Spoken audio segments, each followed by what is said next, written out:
The Adeptus Arbites emerged from the Emperor's grand design during the Great Crusade, born from his recognition that conquest alone could not sustain a galaxy-spanning empire. As the Imperial war machine carved through star systems and brought countless worlds into compliance, the master of mankind understood that military might would prove insufficient to govern the vast territories falling under Imperial dominion. The scattered human colonies, each with their own customs, legal traditions, and governance structures, required a unifying force that transcended local authority and planetary boundaries. During the early decades of the 30th millennium, as the Great Crusade reached its zenith, the Emperor witnessed firsthand the challenges of governing newly compliant worlds. Local magistrates and planetary governors often struggled to comprehend imperial edicts, while their existing legal frameworks frequently conflicted with the broader needs of the growing Imperium. Corruption flourished in the gaps between planetary and imperial authority, and seditious elements exploited jurisdictional confusion to undermine imperial rule. The Emperor's vision extended beyond mere military conquest to encompass a unified legal framework that would bind every human world together under a single, immutable code of law. The genesis of what would become the Adeptus Arbites lay in the Emperor's establishment of the Lex Imperialis, a comprehensive legal codex that would serve as the supreme law across all imperial territories.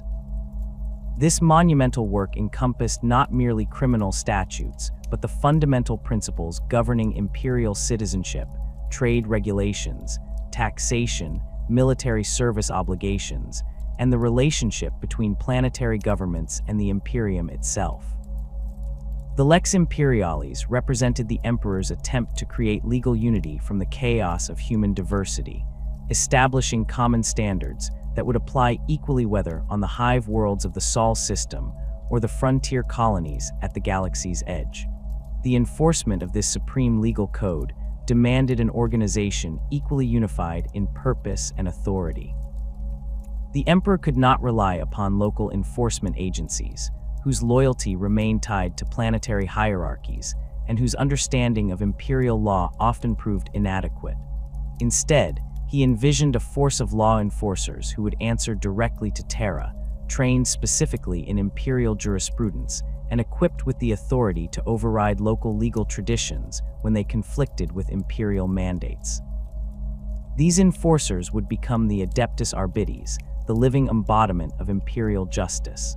The Lex Imperialis itself evolved throughout the Great Crusade as the Emperor and his advisors encountered new legal challenges across the expanding Imperium. The Codex addressed fundamental questions of imperial governance. How should trade disputes between worlds be resolved? What constituted treason against the Emperor? How should imperial tithes be calculated and collected? What punishments befitted crimes against the Imperium itself? The answers to these questions formed the backbone of a legal system designed to function across thousands of different worlds, each with their own environmental conditions, cultural backgrounds, and technological capabilities. The distinction between planetary law and imperial law became crucial to the Arbites' operational mandate. Planetary governors retained authority over local criminal matters, civil disputes, and administrative functions that affected only their own populations. Murder, theft, fraud, and similar crimes remained within the purview of local law enforcement, provided they did not involve imperial personnel, property, or interests. However, any crime that crossed planetary boundaries, involved imperial institutions, or threatened the stability of imperial rule fell under the jurisdiction of the Adeptus Arbites. This jurisdictional framework created a complex but necessary division of authority. When a planetary noble embezzled local taxes, planetary authorities handled the matter. When that same noble diverted imperial tithes or collaborated with off-world smugglers, the Arbites assumed control. Interplanetary smuggling rings, seditious cults that spread across multiple worlds, corruption within the imperial bureaucracy, and violations of imperial trade regulations all demanded the attention of officers trained in imperial law and equipped with the authority to pursue criminals across system boundaries. The Arbites' mandate extended to the enforcement of imperial edicts and decrees issued directly from Terra or through the proper imperial channels. When the administratum issued new taxation requirements, when the ecclesiarchy declared certain practices heretical, or when military commanders requisitioned resources for imperial campaigns, the Arbites ensured compliance. Their authority superseded local objections, and their presence reminded planetary governors that imperial law took precedence over local custom. The organizational structure of the Adeptus Arbites reflected the emperor's vision of centralized authority operating through decentralized execution. The organization fell under the direct authority of the Adeptus Terra, the vast bureaucratic apparatus that governed the Imperium from the imperial palace on Terra. This placement within the imperial hierarchy granted the Arbites independence from other imperial institutions, while simultaneously requiring them to cooperate with those same organizations in the execution of their duties. The relationship between the Arbites and the administratum proved particularly complex and vital to imperial governance. The administratum's endless bureaucratic machinery generated the regulations, tax assessments, resource allocations, and administrative edicts that the Arbites were charged with enforcing. Administratum adepts calculated tithe grades and identified worlds failing to meet their obligations, while Arbites marshals led enforcement actions against delinquent governors. The two organizations operated in constant coordination, with administratum data analysis identifying potential violations and Arbites investigations determining appropriate responses. Cooperation with the ecclesiarchy presented different challenges and opportunities. The imperial cult's moral authority complemented the Arbites' legal mandate, particularly in cases involving heretical practices or seditious ideologies. When the ecclesiarchy identified dangerous cults or heretical movements, the Arbites provided the legal framework and enforcement capability necessary to suppress these threats. However, tensions occasionally arose when ecclesiarchy zealotry conflicted with established legal procedures, or when religious authorities attempted to expand their influence beyond their proper sphere. The Arbites maintained professional relationships with the Imperial Guard and Navy, though their roles rarely overlapped during peacetime operations. Military forces handled external threats and large-scale conflicts, while the Arbites focused on internal security and law enforcement. However, during major investigations or enforcement actions, Arbites marshals could requisition military support, and military commanders occasionally called upon Arbites' expertise when dealing with civilian populations or legal matters in occupied territories.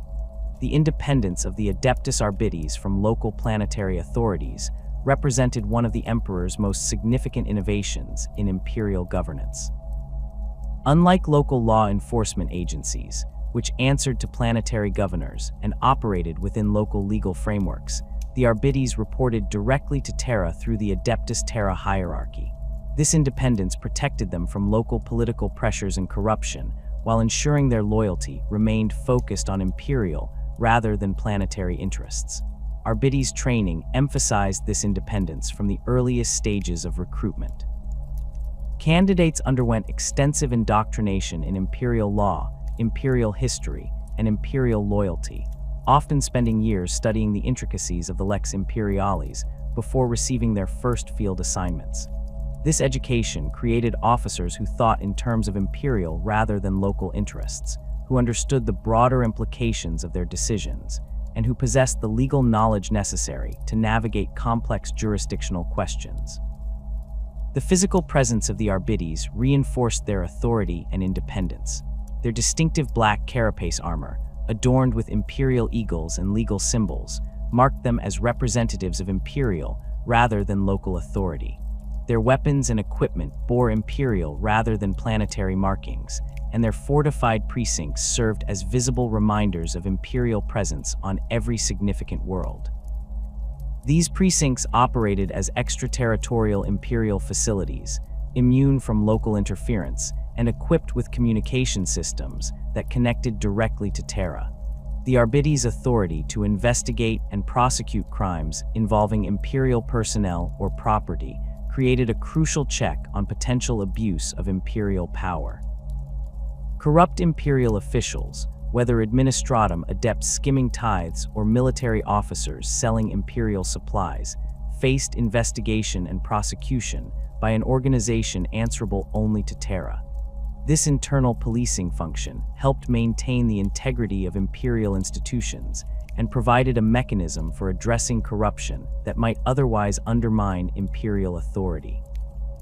The evolution of the Arbites during the Great Crusade reflected the growing complexity of imperial governance as more worlds joined the Imperium. Early Arbites units operated primarily as military police, ensuring discipline among imperial forces and maintaining order in newly conquered territories.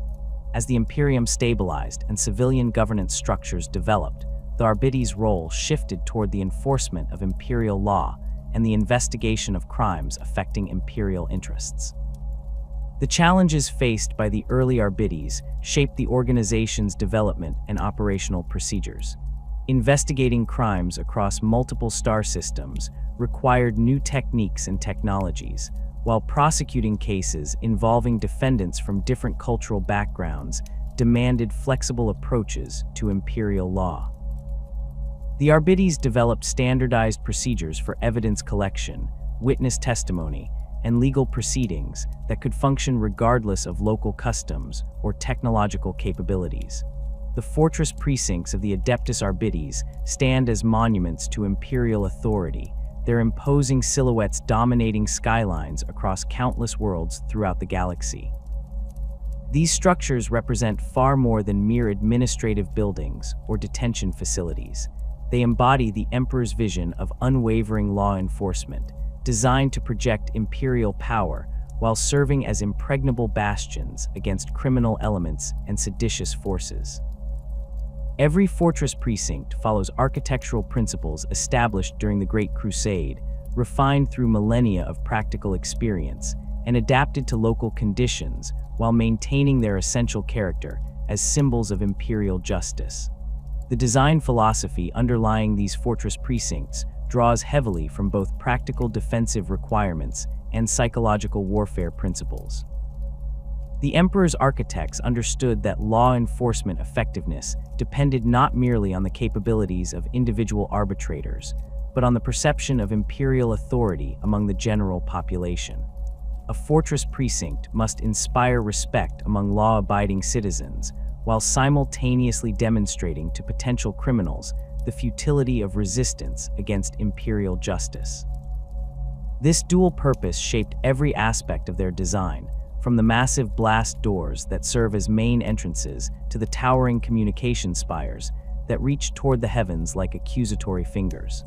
The exterior walls of fortress precincts typically rise between 50 and 100 meters in height, constructed from reinforced rockcrete reinforced with adamantium support structures. These walls slope inward at precise angles calculated to deflect incoming artillery fire while maximizing the effectiveness of defensive weapon emplacements. The surface treatment varies according to local conditions and available materials, but most precincts feature a dark gray or black finish that absorbs light rather than reflecting it, creating an ominous presence that seems to draw illumination from the surrounding environment. Decorative elements remain minimal and purposeful, limited primarily to imperial eagles, scales of justice, and excerpts from the Lex Imperialis carved directly into the stone. The main entrance of every fortress precinct serves as the primary interface between the Arbites and the civilian population. These entrances feature massive blast doors capable of withstanding direct hits from heavy weapons, flanked by guard towers equipped with automated weapon systems and scanning equipment. The approach to the main entrance typically involves a series of security checkpoints and barriers designed to channel visitors through controlled pathways while providing clear fields of fire for defensive positions. Above the entrance, carved in letters that can be read from several kilometers away, the phrase "Imperial Justice Never Sleeps" reminds all who approach of the eternal vigilance of the Adeptus Arbites. The internal layout of fortress precincts follows standardized patterns established by the Adeptus Munitorum and refined through centuries of operational experience. The ground level houses the primary reception areas, processing centers, and administrative offices where civilians interact with Arbites personnel. These spaces feature high ceilings and austere decoration, designed to impress upon visitors the gravity of imperial law while maintaining efficient traffic flow during periods of high activity. Reinforced transparisteel barriers separate public areas from restricted zones, while armed guards maintain constant vigilance over all civilian interactions. Detention blocks occupy substantial portions of every fortress precinct, designed to house criminals awaiting trial as well as those serving sentences for imperial crimes. These facilities incorporate the latest advances in security technology, including side-dampening fields to prevent psychic escape attempts, automated monitoring systems that track every movement within the cells, and life support systems capable of maintaining prisoners in various atmospheric conditions. The cells themselves vary in size and configuration depending on the nature of the crimes involved, ranging from standard holding cells for minor offenders to specialized containment units designed for dangerous psychers or individuals corrupted by chaos influence. The maximum security sections of detention blocks feature cells constructed from blessed ceramite and inscribed with protective wards, designed to contain individuals whose very presence might corrupt nearby personnel. These cells include independent life support systems, multiple redundant locking mechanisms, and emergency sterilization protocols that can eliminate dangerous prisoners if containment fails. Access to maximum security areas requires authorization from senior arbitrators and involves passing through multiple security checkpoints equipped with gene scanners, retinal identification systems, and psychic screening devices. Courtrooms within fortress precincts serve as the venues where imperial justice manifests in its most formal and ceremonial aspects. These chambers feature raised benches for presiding arbitrators, witness stands equipped with truth verification equipment, and gallery seating for observers when proceedings permit public attendance. The architecture of courtrooms emphasizes the majesty and authority of imperial law, with soaring ceilings, imposing columns, and prominent displays of imperial symbols. The acoustics receive careful attention to ensure that every word spoken carries clearly throughout the chamber, while recording equipment preserves complete transcripts of all proceedings for review by higher authorities. Specialized courtrooms handle different categories of cases, from standard criminal proceedings to complex investigations involving multiple planetary jurisdictions. High-security courtrooms feature additional protective measures, including force field barriers, automated weapon systems, and emergency lockdown procedures designed to contain dangerous defendants or prevent rescue attempts. The most secure courtrooms can operate in complete isolation from the rest of the fortress precinct, with independent power supplies and communication systems that maintain functionality even during siege conditions. The armories of fortress precincts contain the weapons and equipment necessary to support Arbites operations across entire sectors. These facilities house not only individual weapons for arbitrators, but also heavy equipment for siege operations, riot suppression gear, and specialized tools for investigating particular types of crimes. Climate-controlled storage areas preserve ammunition and sensitive equipment, while automated inventory systems track every item from bolt shells to combat shotguns. Access to armories requires multiple levels of authorization, with different personnel granted access to different categories of equipment based on their rank and operational requirements. Maintenance workshops within armories ensure that Arbites equipment remains in perfect working condition despite the harsh environments and intense combat situations encountered during enforcement operations. These workshops employ skilled tech adepts and servitors capable of performing everything from routine cleaning and calibration to major repairs and modifications. Emergency production capabilities allow fortress precincts to manufacture basic ammunition and replacement parts when supply lines become disrupted, ensuring operational continuity even during extended sieges or isolation. Communication arrays represent the nervous system of fortress precincts, connecting individual installations to the broader network of imperial authority stretching across the galaxy. Primary communication spires house astropathic choirs capable of transmitting messages across interstellar distances, while secondary arrays maintain contact with local Imperial forces, planetary governments, and orbiting spacecraft. Redundant systems ensure communication capabilities survive direct attacks, with backup transmitters concealed throughout the fortress precinct and emergency protocols that automatically relay critical information to neighboring installations. The astropathic chambers within communication arrays receive special protection due to the vulnerable nature of psychers and the critical importance of interstellar communication. These chambers feature psychic shielding, null field generators, and emergency termination systems designed to prevent demonic incursion through compromised astropaths. The chambers themselves are lined with blessed silver and inscribed with protective wards, while armed guards maintain constant vigilance over the psychers whose abilities enable communication across the vast distances of space. Living quarters for arbitrators reflect the semi-monastic nature of their service to the Emperor and Imperial law. Individual chambers provide basic accommodation, including sleeping areas, personal storage, and private worship spaces where arbitrators can meditate on their duties and study the intricacies of Imperial law. Senior officers receive larger quarters appropriate to their rank and responsibilities, while common areas provide spaces for meals, physical training, and informal interaction among personnel. The architecture of living quarters emphasizes functionality over comfort, reminding arbitrators that their service demands sacrifice and dedication rather than luxury. Training facilities within fortress precincts ensure that arbitrators maintain peak physical condition and combat readiness throughout their careers. These facilities include firing ranges equipped with variable target systems, combat simulation chambers capable of recreating different planetary environments, and physical training areas with equipment designed to challenge even augmented human capabilities.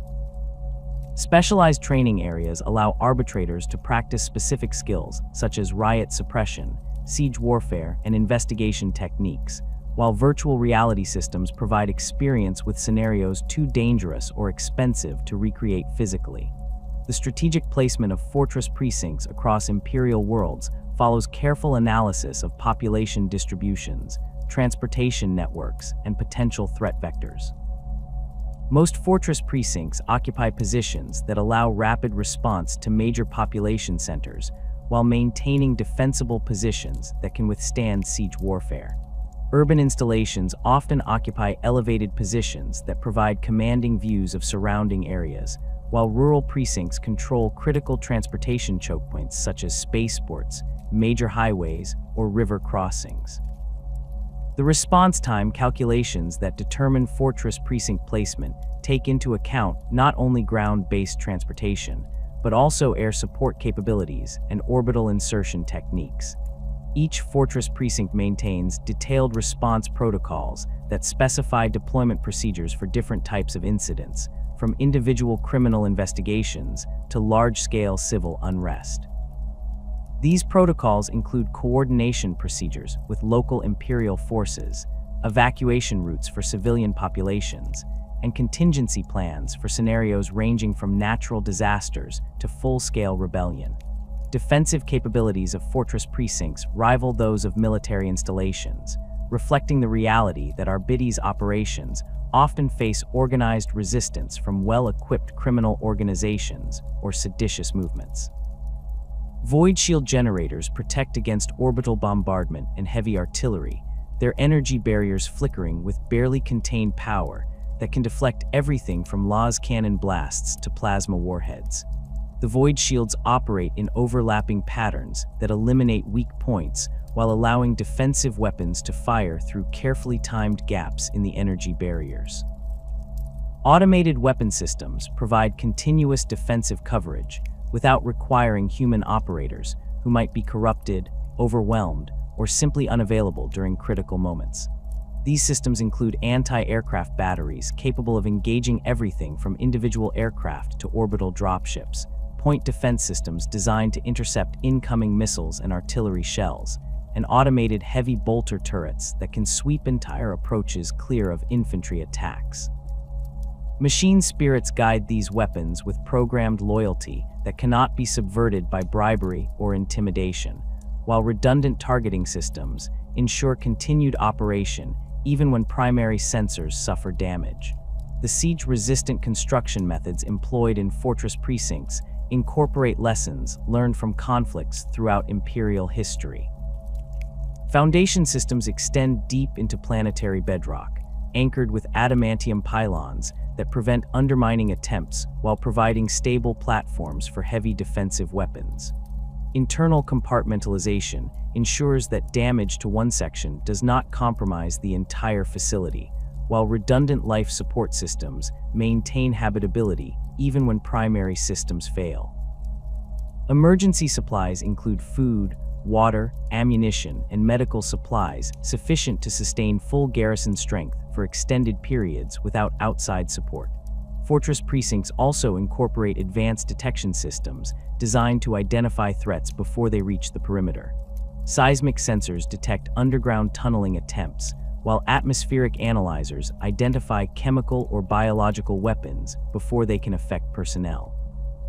Psychic detection equipment alerts defenders to the presence of unsanctioned psychers or demonic entities, while gene scanners identify individuals whose biological signatures indicate corruption or alien influence. These detection systems operate continuously, feeding information to central command centers where trained analysts evaluate potential threats and coordinate appropriate responses. The hierarchical structure of the Adeptus Arbites reflects the Emperor's understanding that effective law enforcement requires clear chains of command, specialized expertise, and unwavering loyalty to Imperial authority. From the lowest chastener maintaining order in a hab block to the high marshals who oversee entire segmentums from Terra itself, every rank serves a specific function within the greater machinery of Imperial justice. This carefully constructed hierarchy ensures that Imperial law reaches every corner of human space while maintaining the discipline and coordination necessary for operations spanning multiple star systems. At the foundation of Arbites' hierarchy stand the chasteners, newly inducted officers who have completed their basic training at Schola Progenium facilities but have not yet proven themselves in actual enforcement operations. These junior officers typically serve under direct supervision of experienced arbitrators, learning practical applications of Imperial law through exposure to real criminal investigations and enforcement actions. Chasteners handle routine duties such as prisoner transport, evidence cataloging, and basic patrol functions, while developing the judgment and experience necessary for independent operations. Their distinctive black carapace armor bears minimal rank insignia, reflecting their probationary status within the organization. The selection process for chasteners begins during the final years of Schola Progenium education, when instructors identify students who demonstrate appropriate temperament, physical capabilities, and intellectual capacity for law enforcement service. Candidates undergo extensive psychological evaluation to ensure their loyalty to Imperial authority and their ability to make difficult decisions under pressure. Physical testing includes combat assessments, endurance trials, and weapons proficiency examinations that determine whether candidates possess the necessary skills to survive in active enforcement roles. Academic testing focuses on legal knowledge, investigative techniques, and understanding of Imperial administrative procedures. Successful candidates receive assignment to fortress precincts where they begin practical training under veteran supervision. This apprenticeship period typically lasts between 2 and 5 years, depending on local conditions and individual progress. Chasteners rotate through different departments within their assigned fortress precinct, gaining exposure to investigation techniques, detention procedures, courtroom protocols, and enforcement operations. Performance evaluations occur regularly, with senior arbitrators assessing both technical competence and adherence to Arbites' values and procedures. Patrol arbitrators represent the next level in the hierarchy, officers who have demonstrated competence in basic enforcement duties and earn the right to conduct independent operations within specified parameters. These officers form the backbone of routine Arbites operations, conducting investigations into minor Imperial crimes, maintaining order in civilian populations, and serving as the visible presence of Imperial authority in daily life. Patrol arbitrators typically work in teams of 2 or 3, providing mutual support during potentially dangerous situations while ensuring proper witness testimony for any enforcement actions. The responsibilities of patrol arbitrators extend beyond simple law enforcement to include intelligence gathering and community liaison functions. These officers develop detailed knowledge of their assigned territories, identifying potential threats to Imperial authority and maintaining contact with local informants who provide information about criminal activities. Patrol arbitrators also serve as the primary interface between the Arbites and civilian populations, explaining Imperial regulations to confused citizens and ensuring compliance with newly issued edicts or taxation requirements. Advancement from patrol arbitrator to senior arbitrator requires demonstration of leadership capabilities, advanced investigative skills, and deep understanding of Imperial law. Senior arbitrators supervise teams of junior officers while conducting complex investigations that may span multiple worlds or involve high-ranking Imperial personnel. These officers possess authority to make arrests without prior authorization from higher ranks, conduct searches of private property, and requisition local resources for enforcement operations. Their enhanced authority comes with corresponding responsibility for the actions of subordinates and the outcomes of investigations under their direction. Senior arbitrators often specialize in particular areas of law enforcement, developing expertise that makes them valuable resources for complex cases. Some focus on financial crimes involving Imperial taxation or trade regulations, while others specialize in sedition cases or investigations involving suspected chaos corruption. This specialization allows fortress precincts to deploy appropriate expertise for different types of cases while maintaining general law enforcement capabilities across all areas of Imperial jurisprudence. The rank of arbitrator marshal marks the transition from field operations to command responsibilities, though marshals continue to participate directly in major enforcement actions and complex investigations. Arbitrator marshals typically command individual fortress precincts or serve as senior staff officers for regional commands, coordinating operations across multiple installations and managing relationships with other Imperial organizations. These officers possess authority to negotiate with planetary governors, requisition military support for major operations, and authorize the use of extreme measures when dealing with serious threats to Imperial authority.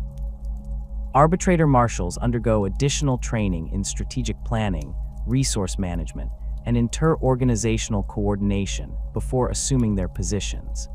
This training includes exposure to the broader Imperial bureaucracy, with rotations through administratum facilities, ecclesiarchy institutions, and military commands to develop understanding of how different Imperial organizations operate.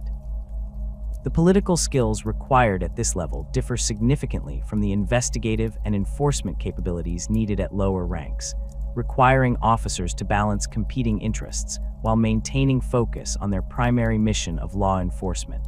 Judges represent the pinnacle of field authority within the Adeptus Arbites, officers who combine extensive legal knowledge with proven leadership capabilities and unwavering loyalty to Imperial justice. Judges possess authority to conduct trials, issue sentences up to and including execution, and make binding legal interpretations of Imperial law when existing precedents prove inadequate. These officers typically oversee multiple fortress precincts within a subsector, coordinating major investigations and ensuring consistent application of Imperial law across their areas of responsibility. The appointment of judges requires approval from Terra-based authorities, reflecting the significant power these officers wield and the potential consequences of their decisions. Candidates undergo extensive review of their service records, psychological evaluation to ensure continued loyalty and stability, and examination by senior judges to verify their legal knowledge and decision-making capabilities. The selection process often takes several years, during which candidates continue their regular duties while undergoing additional training and evaluation. Judges maintain direct communication with higher Arbites authorities and receive regular updates on legal precedents, policy changes, and emerging threats to Imperial security. They serve as the primary source of legal interpretation for their regions, issuing guidance to subordinate officers on complex legal questions, and ensuring that local enforcement practices conform to Imperial standards. When major cases require trial proceedings, judges preside over these hearings with full authority to determine guilt or innocence and impose appropriate sentences according to Imperial law. Specialized roles within the Arbites hierarchy reflect the diverse challenges faced by Imperial law enforcement across thousands of different worlds and countless criminal organizations.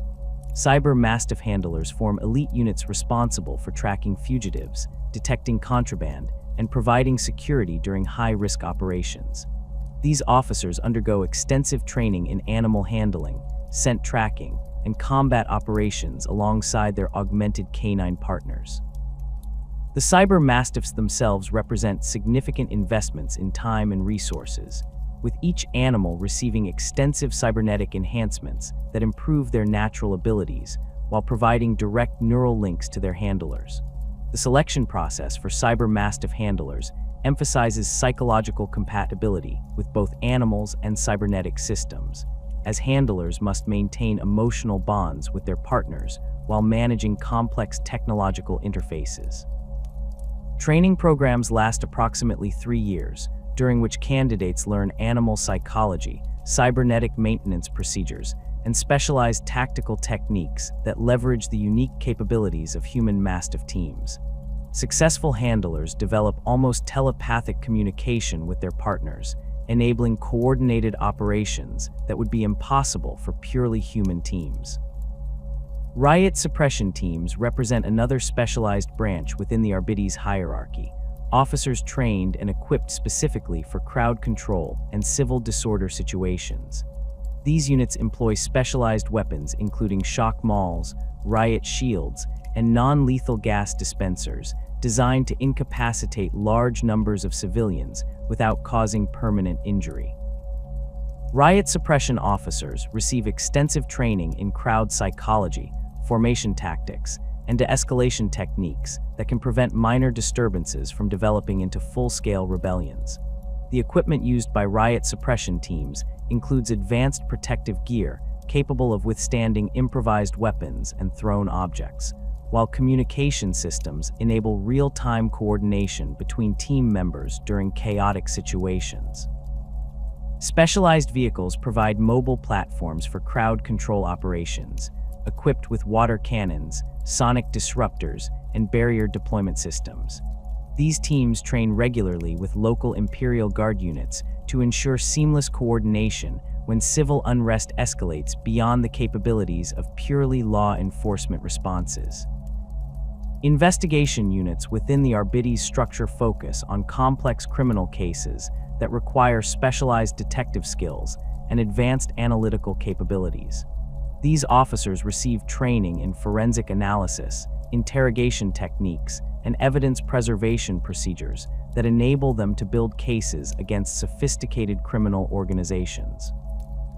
Investigation specialists often work closely with tech adepts and servitors equipped with advanced analytical equipment, using everything from genetic analysis to psychometric readings to gather evidence that would be impossible to obtain through conventional means. The work of investigation units frequently involves extended operations lasting months or years, as officers build comprehensive cases against criminal networks that span multiple star systems. These investigations require careful coordination with other Imperial organizations, including the Imperial Navy for interplanetary pursuits and the Administratum for access to financial records and bureaucratic documentation. Investigation officers develop extensive networks of informants and contacts throughout Imperial society, maintaining relationships that provide crucial intelligence about criminal activities and emerging threats. Regional command structures within the Adeptus Arbites reflect the administrative divisions of the Imperium itself, with sector marshals overseeing law enforcement operations across entire sectors, while maintaining coordination with other imperial institutions operating at similar scales. Sector marshals typically operate from heavily fortified command centers located on major hive worlds or administrative centers, where they can maintain communication with subordinate commands while accessing the resources necessary for sector-wide operations. The responsibilities of sector marshals extend beyond direct law enforcement to include strategic planning, resource allocation, and policy development for their assigned regions. These officers regularly interact with sector governors, Imperial Navy fleet commanders, and senior administratum officials to coordinate responses to major threats and ensure that law enforcement priorities align with broader Imperial objectives. Sector marshals also serve as the primary liaison between regional Arbites commands and Terra-based authorities, reporting on significant developments and requesting additional resources when local capabilities prove insufficient. Sector marshal positions require officers with extensive experience in multiple aspects of Arbites operations, from field investigations to administrative management. Candidates typically serve in various regional commands before consideration for sector-level positions, gaining exposure to different planetary environments and criminal threats. The appointment process involves review by High Marshals on Terra, ensuring that sector commanders possess both the technical competence and political skills necessary for effective operation at this level of responsibility.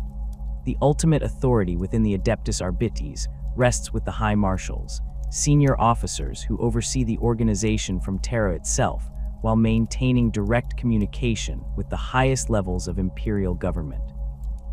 High Marshals typically have responsibility for entire segmentums, coordinating law enforcement operations across hundreds of sectors while developing organization-wide policies and procedures.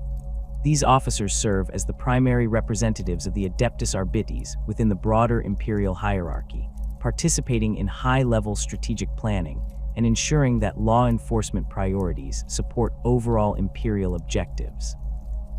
High Marshals maintain permanent residences within the Imperial Palace complex on Terra, where they have access to the vast archives of legal precedent and administrative records that guide Imperial law enforcement. These officers regularly consult with other senior Imperial officials, including administratum department heads, ecclesiarchy hierarchs, and military commanders to coordinate responses to threats that affect multiple Imperial institutions. The decisions made by High Marshals influence law enforcement operations throughout human space, establishing precedents that guide local commanders and shaping the evolution of Imperial jurisprudence. The selection and training processes that produce Arbites officers at all levels emphasize loyalty, competence, and unwavering dedication to Imperial law above all other considerations. Schola Progenium facilities throughout the Imperium serve as the primary source of Arbites recruits, though exceptional candidates from other backgrounds occasionally receive consideration for specialized positions. The Schola Progenium curriculum includes extensive study of Imperial history, legal principles, and administrative procedures, while physical training develops the combat skills and endurance necessary for enforcement operations in hostile environments. Advanced training programs prepare officers for specialized roles and higher responsibilities, with different curricula designed for investigation specialists, command positions, and technical roles. These programs often involve rotations through different Imperial institutions, exposing Arbites officers to the broader context within which they operate while developing professional relationships that facilitate future cooperation. The most promising officers receive assignment to Terra-based facilities, where they gain direct exposure to the highest levels of Imperial administration and law enforcement. The weaponry and equipment of the Adeptus Arbites represents millennia of refinement in law enforcement technology, combining proven Imperial designs with specialized modifications tailored to the unique challenges of maintaining order across a galaxy-spanning empire. Every piece of equipment carried by an arbitrator serves multiple purposes within the broader framework of Imperial justice, designed not merely for combat effectiveness, but to project authority, gather evidence, and maintain the psychological advantage that separates professional law enforcement from simple violence. The standardization of Arbites equipment ensures operational consistency across thousands of worlds while allowing for tactical flexibility in the face of diverse criminal threats. The standard combat shotgun remains the iconic weapon of the Adeptus Arbites, its distinctive profile recognizable to citizens throughout Imperial space as the primary tool of Imperial justice. These weapons feature shortened barrels optimized for close-quarters combat in urban environments, with reinforced stocks capable of serving as improvised clubs when circumstances demand direct physical confrontation. The action mechanism employs a pump-action design that provides reliable function in adverse conditions, while allowing rapid follow-up shots during intense firefights. Arbitrators receive extensive training in shotgun tactics, learning to engage targets at ranges from point-blank to medium distance with various ammunition types. The versatility of the combat shotgun stems largely from its ability to utilize different ammunition types depending on operational requirements. Standard solid shot provides devastating stopping power against unarmored targets, while armor-piercing rounds can penetrate light protective equipment worn by better-equipped criminals. Fléchette rounds create wide dispersal patterns effective against multiple targets in confined spaces, while rubber shot and beanbag rounds offer non-lethal options for crowd control situations where permanent injury might create political complications. Each arbitrator typically carries a selection of different ammunition types, allowing rapid adaptation to changing tactical situations without requiring weapon changes. Executioner rounds represent the most feared ammunition type in the Arbites arsenal, reserved for use against high-priority targets whose crimes demand immediate and final justice. These specialized shells contain mass reactive explosive charges that detonate after penetrating the target, ensuring that even heavily augmented criminals cannot survive direct hits to vital areas. The psychological impact of executioner rounds extends beyond their physical effects, as their distinctive black casings and skull markings serve as visible reminders of the ultimate penalty for defying Imperial law. Arbitrators require special authorization to carry executioner rounds, with strict accountability procedures governing their use and expenditure. The shock maul serves as the primary non-lethal weapon for arbitrators, combining traditional baton techniques with advanced Imperial technology to provide effective crowd control capabilities. These weapons feature reinforced adamantium cores surrounded by energy field generators that deliver powerful electrical discharges upon contact with targets. The energy output can be adjusted from mild deterrent levels that cause temporary disorientation to maximum settings capable of incapacitating even heavily augmented individuals. The distinctive crackling sound and visible electrical arcs produced by activated shock mauls create immediate psychological effects that often resolve confrontations without requiring actual physical contact. Modern shock mauls incorporate power cells capable of sustaining continuous operation for extended periods, with backup power systems that prevent weapon failure during critical situations. The grip sections feature textured surfaces and neural interface connections that allow experienced users to adjust power settings through thought commands, enabling rapid response to changing threat levels. Training with shock mauls emphasizes precision targeting and appropriate force escalation, as improper use can result in permanent injury or death even when non-lethal outcomes are intended. Suppression shields provide arbitrators with mobile protection during riot control operations and building clearance missions, combining defensive capabilities with integrated weapon systems for maximum tactical effectiveness. These shields feature transparasteel viewing ports that maintain visibility while protecting the user's face and upper torso from projectiles and energy weapons. The shield surface incorporates ablative armor layers capable of absorbing multiple hits from small arms fire, while the internal framework distributes impact forces across the user's arm and shoulder to prevent injury from heavy impacts. The integrated weapon systems built into suppression shields typically include shock projectors that can incapacitate targets at short range, while some variants mount compact las weapons or stub guns for situations requiring lethal force. Power systems within the shield handle both defensive energy fields and offensive weapons, with battery packs providing several hours of continuous operation. The psychological effect of advancing arbitrators carrying suppression shields often proves as effective as their physical protection, as the imposing sight of armored figures advancing behind energy-crackling barriers frequently causes crowds to disperse without requiring direct confrontation. Carapace armor represents the standard protective equipment for all arbitrators, providing comprehensive protection against the wide variety of weapons encountered during law enforcement operations.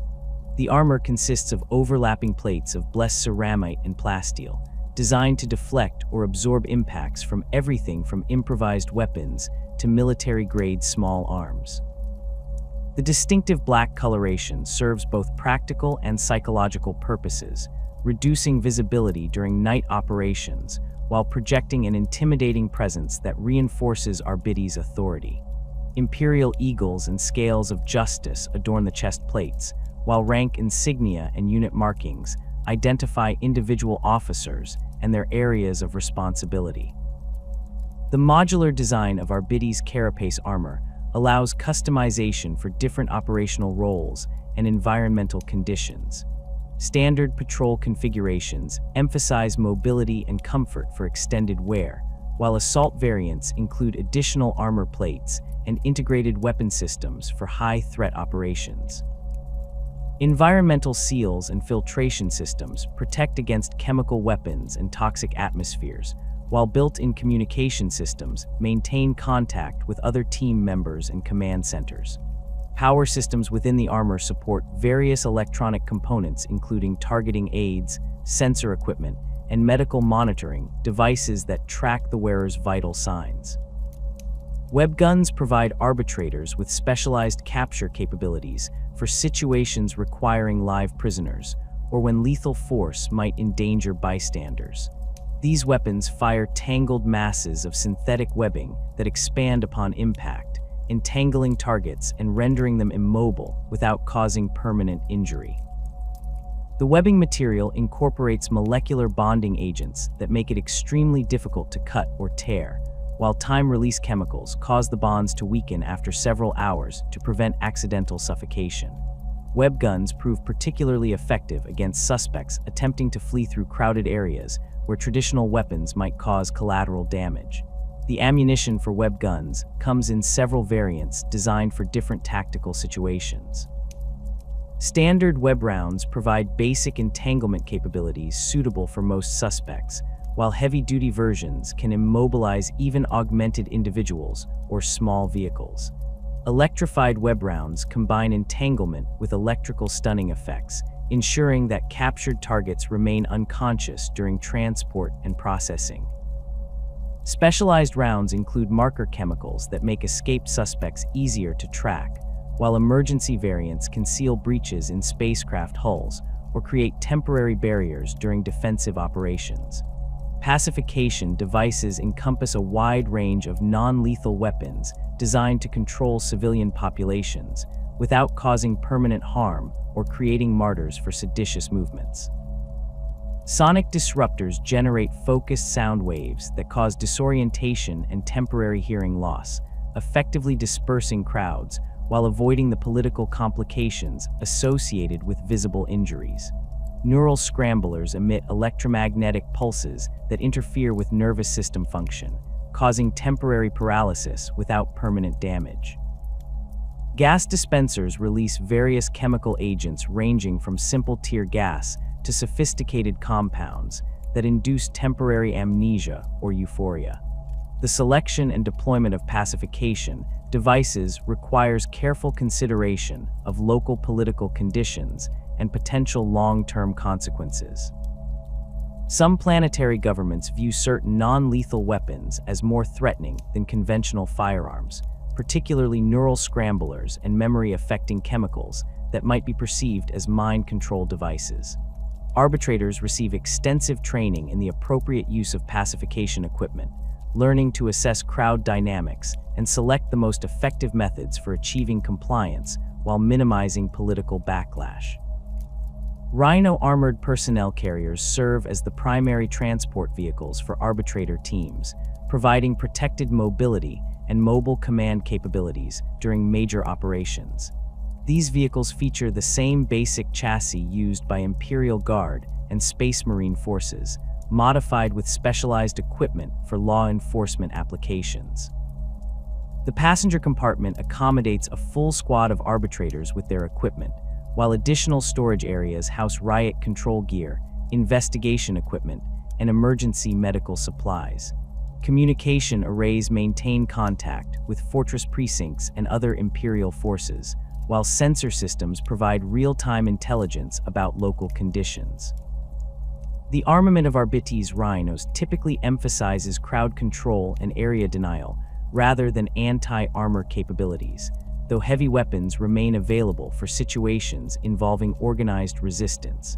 Pintle-mounted heavy stubbers provide suppressive fire against large groups of suspects, while smoke launchers create concealment for dismounting troops. Some variants mount sonic disruptors or gas dispensers for crowd control operations, while command vehicles include enhanced communication equipment and mobile courtroom facilities for conducting field trials when circumstances prevent transport to fortress precincts. Repressor riot control vehicles represent specialized adaptations of the Rhino chassis designed specifically for urban pacification operations.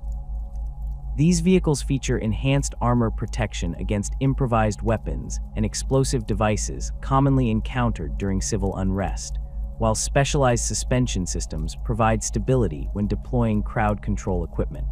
The most distinctive feature of repressor vehicles is their shock ram front sections, designed to breach barricades and clear obstacles while minimizing damage to surrounding structures. Electrified hull sections discourage attempts to board or disable the vehicle through direct assault.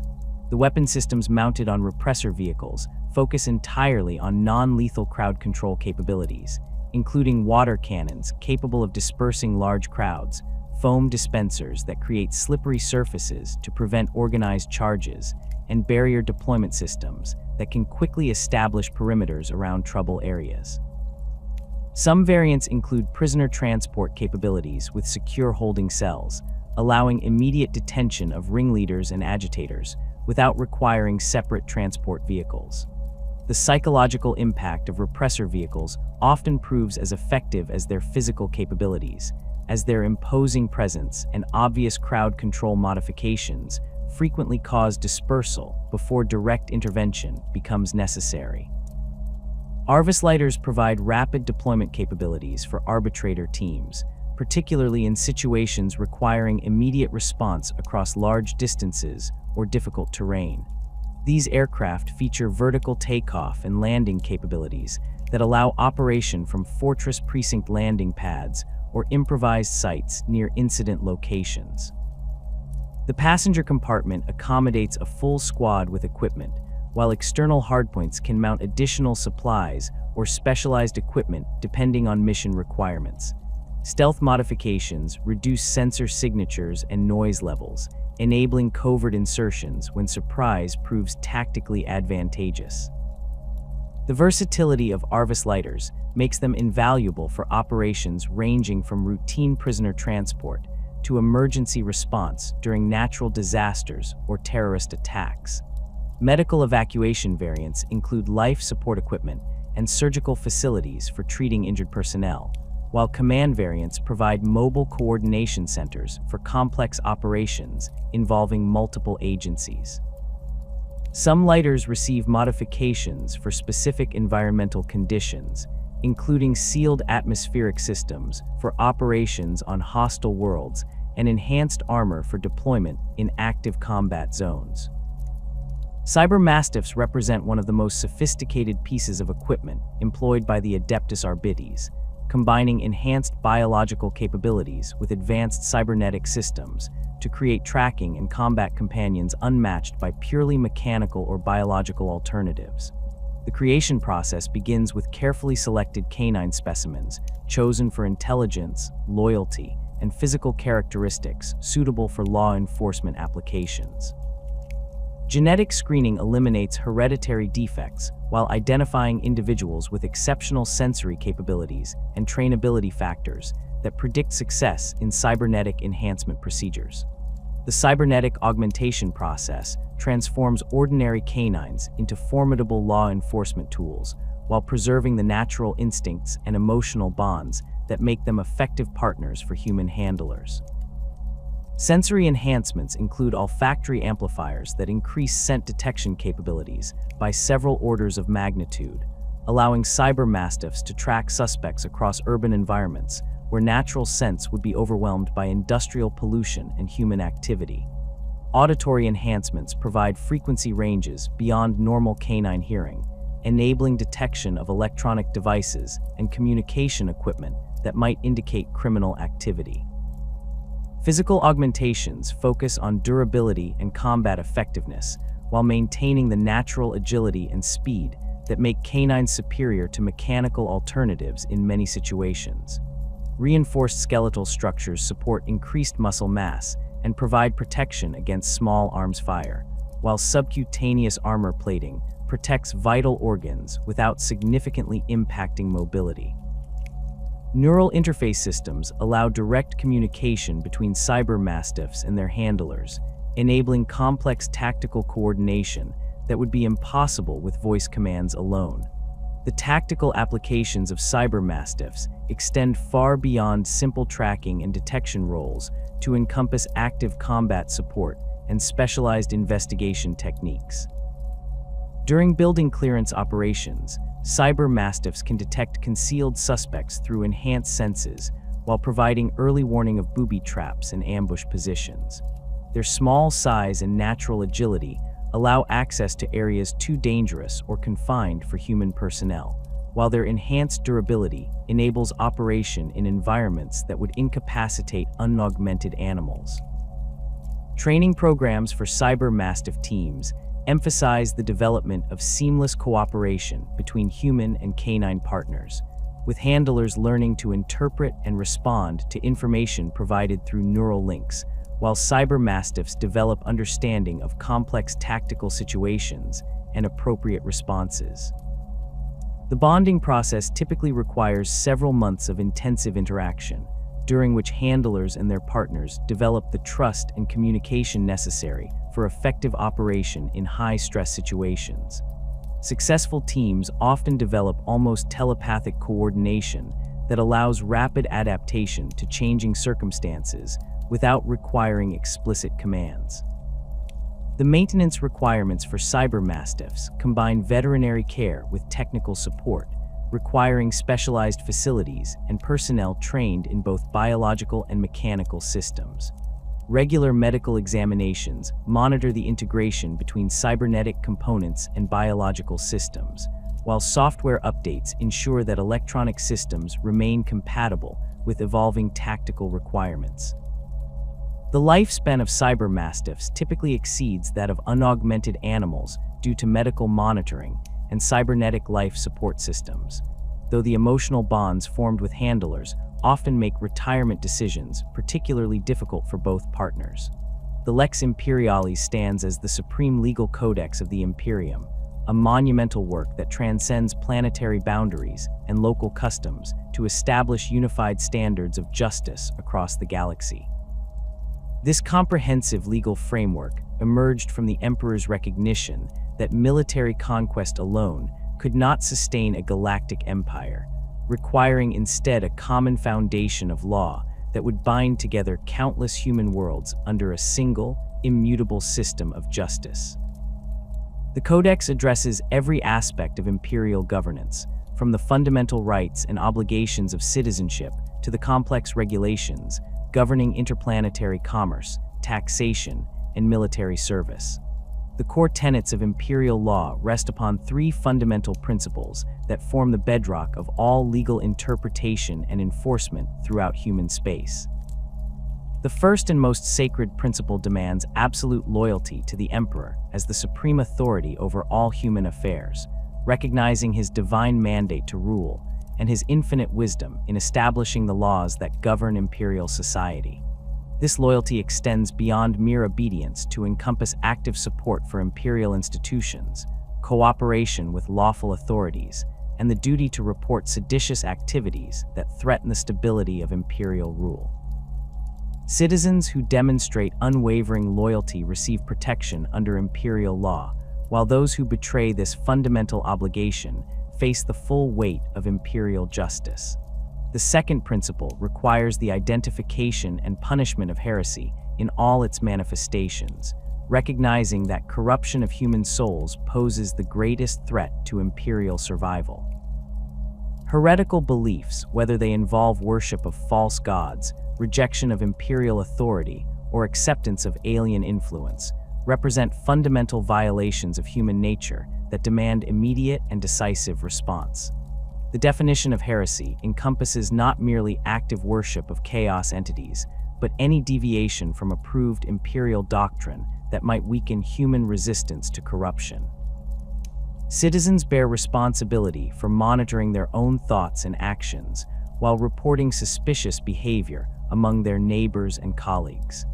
The third principle emphasizes the maintenance of order as essential to imperial prosperity and security, recognizing that chaos and disorder create opportunities for enemies of humanity to exploit.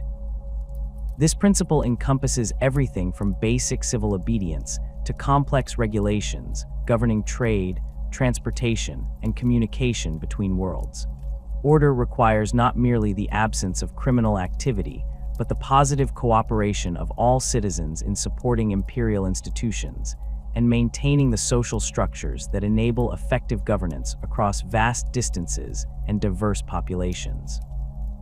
These core principles generate specific legal obligations that apply to every imperial citizen, regardless of their planetary origin, social status, or economic circumstances. The duty of loyalty manifests in requirements for military service when called upon, payment of imperial tithes according to established assessments, and cooperation with imperial officials in the execution of their lawful duties. Citizens must carry proper identification documents, submit to security inspections when required, and provide truthful testimony when called as witnesses in legal proceedings. Failure to meet these basic obligations constitutes criminal behavior subject to prosecution under imperial law. The categories of imperial crimes reflect the diverse threats faced by a galaxy-spanning civilization, ranging from individual acts of defiance to organized conspiracies that span multiple star systems. Sedition represents one of the most serious categories of imperial crime, encompassing any attempt to undermine imperial authority through words, actions, or omissions that weaken citizen loyalty or encourage resistance to lawful commands. Seditious activities include spreading false information about imperial policies, organizing unauthorized political gatherings, and distributing materials that question imperial authority or promote alternative forms of government. The prosecution of sedition cases requires careful analysis of intent and effect, as the Lex Imperialis recognizes distinctions between innocent criticism of local administrators and deliberate attempts to undermine imperial rule. Citizens retain limited rights to petition for redress of grievances through proper channels, while local officials may face criticism for failures to implement imperial policies effectively. However, any criticism that extends to questioning the fundamental legitimacy of imperial authority or suggesting alternatives to the emperor's rule crosses the line into seditious behavior subject to severe punishment. Heresy represents the most severe category of imperial crime, encompassing not merely religious deviation, but any corruption of human nature that threatens the spiritual integrity of imperial citizens. The prosecution of heresy cases involves specialized procedures designed to protect investigators and court personnel from potential corruption while ensuring thorough examination of evidence. Suspected heretics undergo extensive interrogation using approved techniques that range from conventional questioning to psychic examination and chemical enhancement of memory recall. The burden of proof in heresy cases differs from standard criminal proceedings, as the potential consequences of allowing corruption to spread justify extraordinary measures to ensure accurate determination of guilt or innocence. The definition of heretical behavior continues to evolve as imperial authorities encounter new forms of corruption and alien influence throughout the galaxy. Traditional forms of heresy include worship of chaos entities, acceptance of alien philosophies, and practice of unauthorized psychic abilities. However, more subtle forms of corruption receive equal attention, including excessive individualism that undermines social cohesion, technological innovation that deviates from approved patterns, and intellectual pursuits that lead to questioning of imperial doctrine. The ecclesiarchy provides guidance on theological matters related to heresy charges, while the Adeptus Arbites maintains responsibility for investigation and prosecution of cases involving heretical behavior. Financial crimes against the Imperium encompass a broad range of activities that threaten the economic foundations of imperial power, from individual tax evasion to massive corruption schemes involving planetary governors and administratum officials. The imperial tithe system requires every world to contribute specified percentages of their production to support imperial military forces, administrative operations, and infrastructure projects. Attempts to evade or reduce these obligations through false reporting, hidden assets, or deliberate inefficiency constitute serious crimes that can result in sanctions ranging from increased assessments to direct imperial intervention in planetary governance. Smuggling represents a particularly complex category of imperial crime due to the vast distances involved in interplanetary commerce and the difficulty of monitoring all trade activities across thousands of worlds. The Lex Imperialis distinguishes between minor violations involving small quantities of restricted goods and major operations that threaten imperial security or economic stability. Unauthorized transportation of weapons, psychic individuals, or xenotech materials receives the most severe penalties, while smuggling of luxury goods or tax avoidance through false documentation typically results in financial penalties and confiscation of contraband materials. The regulation of interplanetary commerce requires extensive coordination between multiple imperial institutions, with the Adeptus Arbites focusing on enforcement, while the administratum handles licensing and taxation procedures. Merchant vessels must carry proper documentation for all cargo, submit to inspections at designated checkpoints, and pay appropriate duties and fees for goods transported between worlds.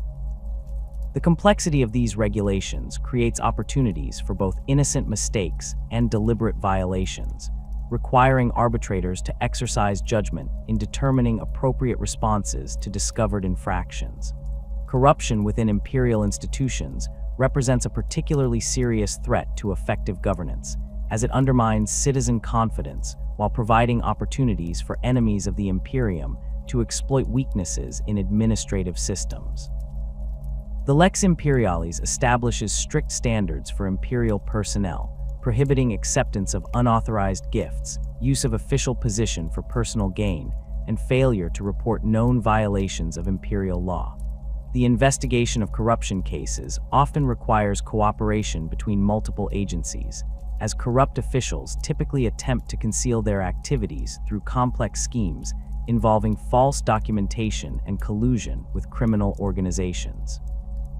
The judicial procedures established by the Lex Imperialis balance the need for thorough investigation with the practical requirements of governing a galaxy-spanning empire. Standard criminal proceedings begin with formal charges filed by authorized imperial officials, followed by investigation periods that allow gathering of evidence and identification of witnesses. Defendants receive notification of charges against them and opportunity to present evidence in their defense, though the specific procedures vary depending on the severity of alleged crimes and local security conditions. Trial proceedings emphasize efficiency and accuracy rather than elaborate ceremony, recognizing that prolonged legal processes can create opportunities for corruption or intimidation of witnesses. Presiding arbitrators or judges review evidence presented by both prosecution and defense, question witnesses under oath, and render verdicts based on established legal standards. The burden of proof varies according to the nature of charges, with heresy and sedition cases requiring different standards than conventional criminal matters due to the potential consequences of incorrect decisions. The option of trial by combat remains available for certain categories of cases, reflecting ancient traditions that predate imperial unification while serving practical purposes in situations where conventional evidence proves inadequate. Defendants may request trial by combat when facing charges that carry death sentences, provided they can demonstrate reasonable doubt about their guilt through conventional proceedings. The combat itself follows strict protocols designed to ensure fairness, while minimizing the risk of corruption or outside interference. Champions may represent defendants who lack personal combat capabilities, though the selection of champions requires approval from presiding judicial authorities. Trial by combat procedures include extensive preparation periods during which both parties may train and prepare their equipment according to established guidelines. The combat itself takes place in secure facilities under the supervision of Imperial officials, with medical personnel standing by to provide immediate treatment for injuries. Victory in trial by combat results in complete exoneration of all charges, while defeat confirms guilt and results in immediate execution of sentence. The psychological impact of trial by combat often encourages defendants to accept plea agreements or provide cooperation with ongoing investigations rather than risk death in single combat. Summary execution authority represents the most extreme enforcement power available to senior arbitrators and judges, reserved for situations where immediate action becomes necessary to prevent greater harm to imperial interests. This authority applies primarily to cases involving active heretical corruption, armed resistance to imperial authority, or clear and present dangers to civilian populations. The decision to authorize summary execution requires careful consideration of circumstances and potential consequences, as improper use of this power can create political complications and undermine public confidence in imperial justice. The procedures governing summary execution emphasize documentation and accountability while recognizing the need for rapid response in emergency situations. Officers authorized to order summary executions must file detailed reports explaining their decisions and the circumstances that justified immediate action rather than conventional trial proceedings. These reports undergo review by higher authorities to ensure compliance with established guidelines and to identify potential improvements in procedures or training that might prevent similar situations in the future. The relationship between imperial law and local planetary governance creates complex jurisdictional questions that require careful analysis and coordination between different levels of authority. Planetary governors retain responsibility for local criminal matters that do not affect imperial interests, including most civil disputes, minor criminal offenses, and administrative functions that serve purely local purposes. However, any crime that involves imperial personnel, property, or interests falls under the jurisdiction of the Adeptus Arbites regardless of where it occurs or who commits it. The determination of jurisdictional boundaries often depends on subtle factors that require detailed knowledge of both imperial law and local circumstances. When a planetary noble embezzles funds from local taxation, planetary authorities typically handle the case through their own legal systems. However, if those same funds were designated for imperial tithes, or if the embezzlement scheme involves off-world accomplices, the case falls under imperial jurisdiction and requires investigation by the Adeptus Arbites.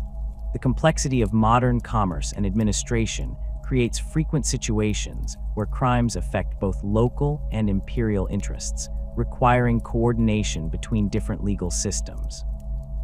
Jurisdictional conflicts arise when local authorities attempt to assert control over cases that properly belong under imperial jurisdiction, or when imperial officials exceed their authority by interfering in purely local matters. The resolution of these conflicts requires careful application of established precedents and consideration of political factors that might affect the stability of imperial rule. Local governors who consistently challenge imperial jurisdiction may find themselves subject to investigation for seditious behavior, while imperial officials who overstep their authority face disciplinary action that can include removal from office and criminal prosecution. The enforcement of imperial edicts and regulations requires ongoing cooperation between imperial and local authorities, as the Adeptus Arbites lacks the personnel necessary to monitor compliance with every aspect of imperial law on every world. Local law enforcement agencies serve as the primary means of detecting violations of imperial regulations, reporting suspicious activities to Arbites authorities for further investigation. This system depends on proper training of local personnel in imperial law and maintenance of communication systems that enable rapid reporting of significant violations. The integration of imperial and local legal systems creates opportunities for both cooperation and conflict, depending on the competence and loyalty of local authorities. Worlds with effective local governance often require minimal direct imperial intervention, as local officials handle most law enforcement matters while referring appropriate cases to imperial jurisdiction. However, worlds with corrupt or incompetent local governments may require extensive imperial oversight and direct intervention to maintain order and ensure compliance with imperial law. The vast expanse of the Imperium harbors countless threats to the established order that the Adeptus Arbites sworn to protect.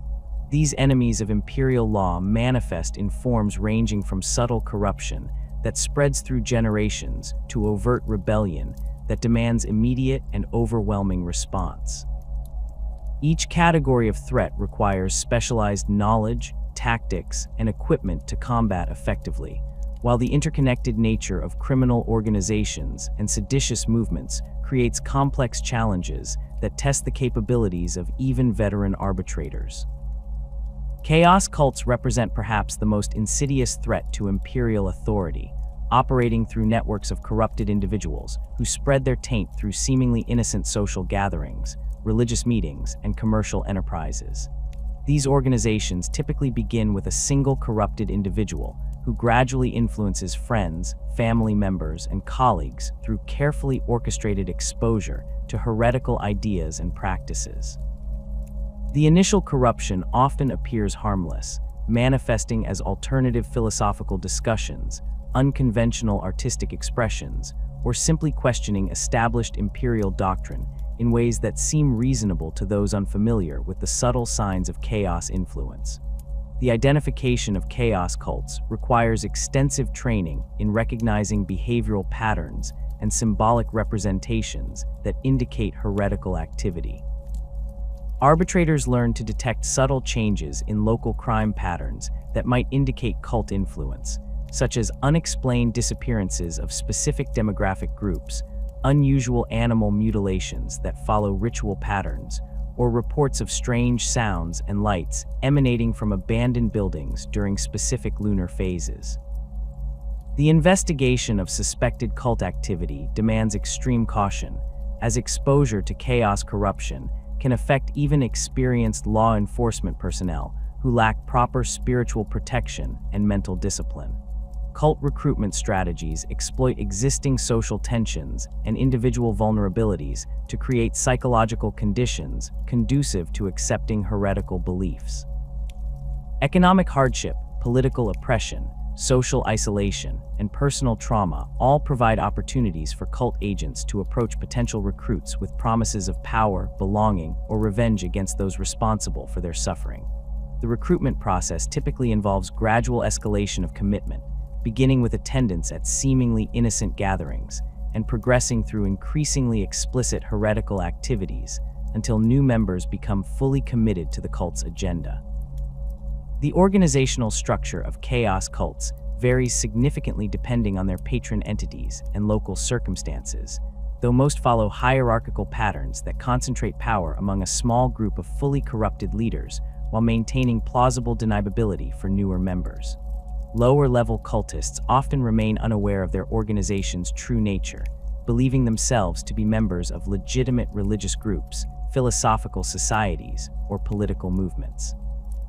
This compartmentalized structure makes it difficult for imperial authorities to identify the full extent of cult operations, even when individual members face capture and interrogation. Advanced chaos cults develop sophisticated operational capabilities that rival those of professional criminal organizations, including secure communication networks, weapons caches, and infiltration of local government and law enforcement agencies. These groups often maintain legitimate business enterprises that provide cover for their activities while generating revenue to support cult operations.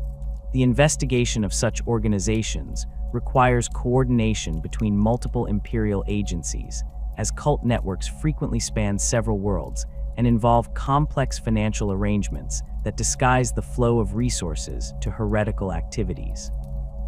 The corruption spread by chaos cults extends beyond individual members to affect entire communities through environmental contamination, psychological manipulation, and supernatural phenomena that gradually weaken resistance to heretical influence.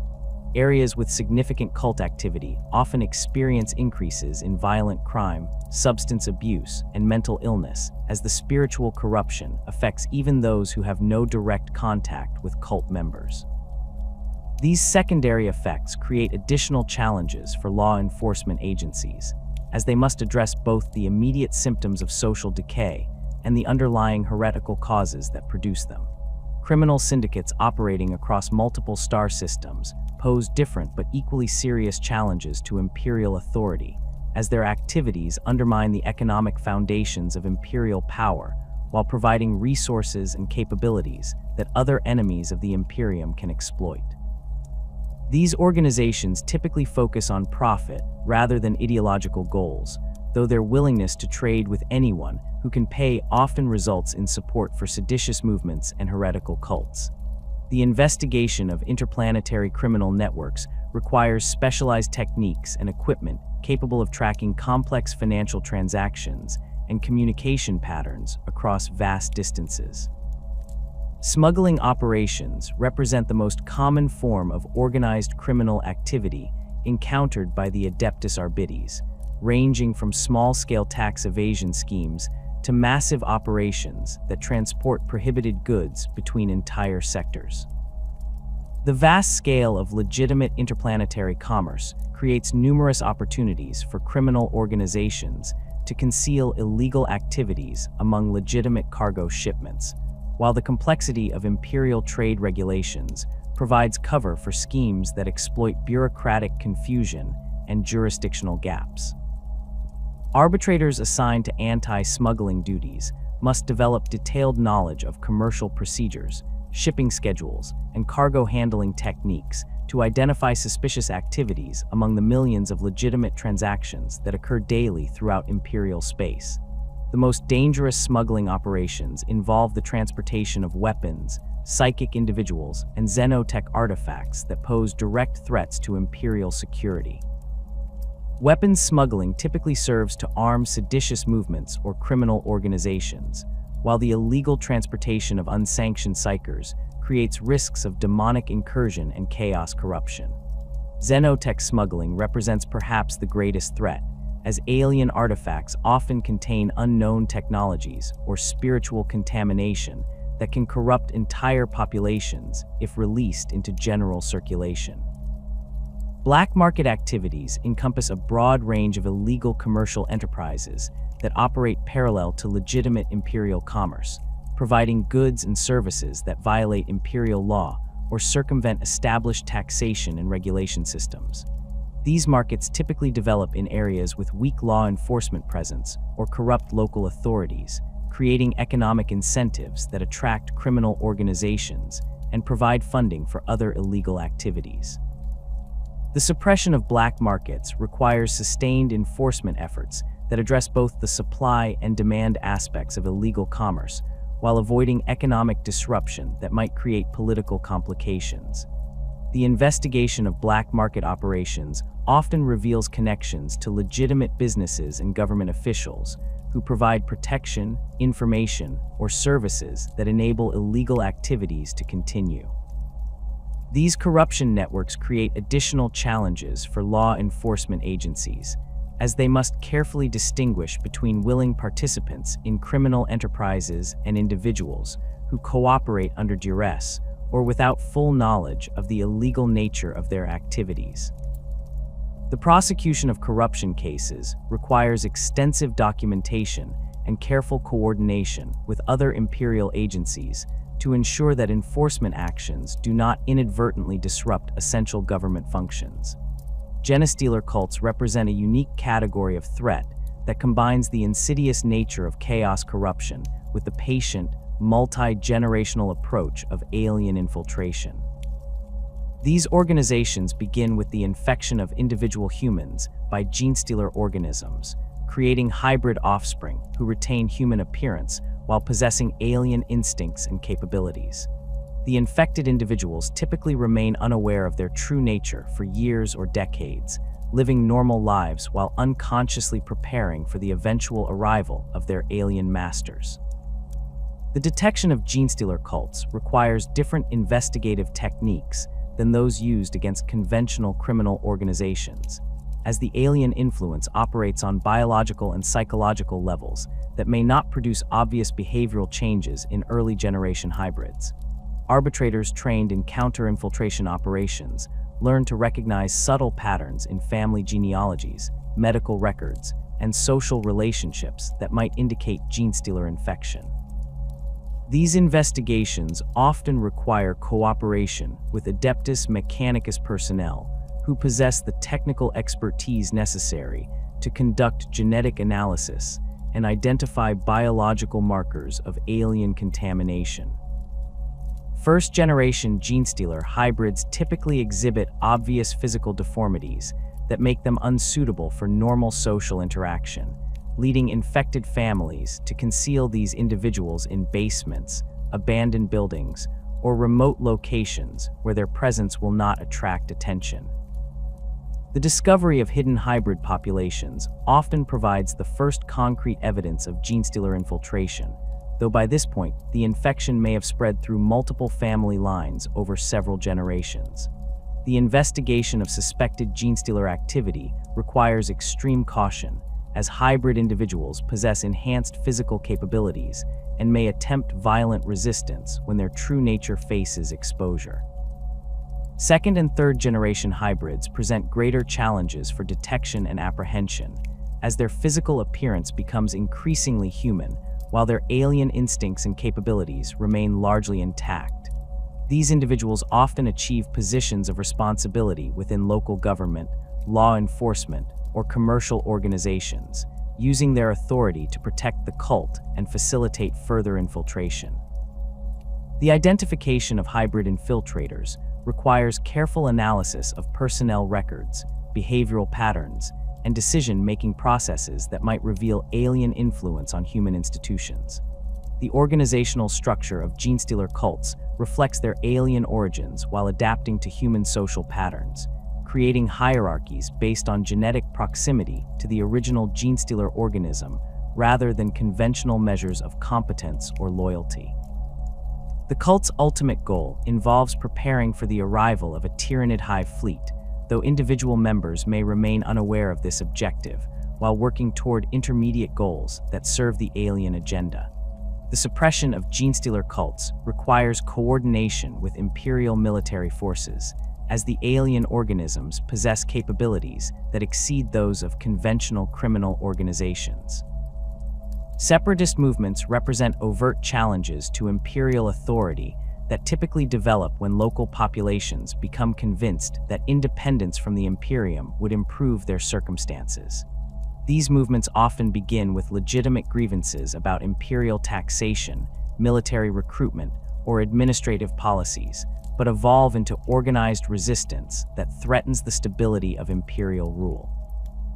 The investigation of separatist activities requires careful analysis of political conditions and social dynamics that create opportunities for anti-imperial sentiment to develop into active resistance.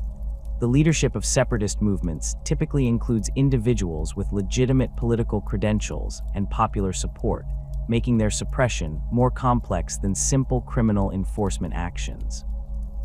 Planetary governors, military officers, and religious leaders who support separatist causes often possess legal authority and institutional resources that they can use to protect their movements from imperial investigation.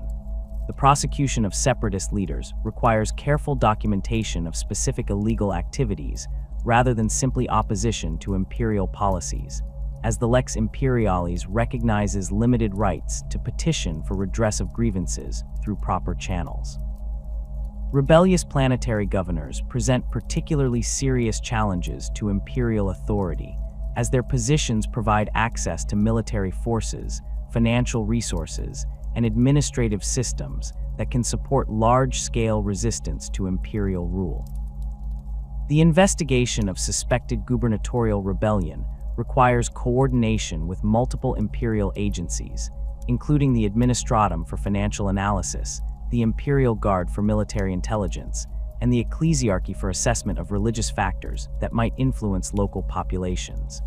The evidence-gathering process must proceed carefully to avoid alerting the governor to imperial suspicions while building cases that can justify direct intervention. The motivations behind gubernatorial rebellion vary significantly, ranging from personal ambition and corruption to genuine belief that independence would benefit their populations. Some governors succumb to chaos, corruption, or alien influence that gradually erodes their loyalty to the emperor, while others simply become convinced that their worlds would prosper under different leadership. The investigation of rebellious governors requires analysis of their decision-making patterns, financial transactions, and communication with off-world contacts to determine whether their actions constitute simple incompetence, criminal corruption, or active sedition. Political sedition encompasses a broad range of activities that undermine imperial authority without necessarily involving overt rebellion or criminal behavior. Seditious individuals and organizations work to erode citizen loyalty through propaganda, misinformation, and the promotion of alternative political philosophies that question the legitimacy of imperial rule. The investigation of seditious activities requires careful attention to legal distinctions between legitimate criticism of government policies and illegal attempts to undermine imperial authority. The identification of seditious materials requires extensive knowledge of imperial doctrine and approved political discourse, as seditious messages often appear as reasonable criticism or alternative perspectives on current events. Arbitrators trained in counter-sedition operations learn to recognize subtle propaganda techniques, coded language, and symbolic representations that convey anti-imperial messages while maintaining plausible deniability. The investigation of seditious networks often reveals connections between seemingly unrelated individuals and organizations that coordinate their activities to maximize their impact on public opinion. Underground printing operations and illegal communication networks provide the infrastructure necessary for seditious organizations to distribute their materials and coordinate their activities across multiple worlds. These operations typically employ sophisticated security measures to protect their personnel and equipment from imperial detection, including the use of coded messages, secure meeting locations, and compartmentalized organizational structures that limit the damage caused by the capture of individual members.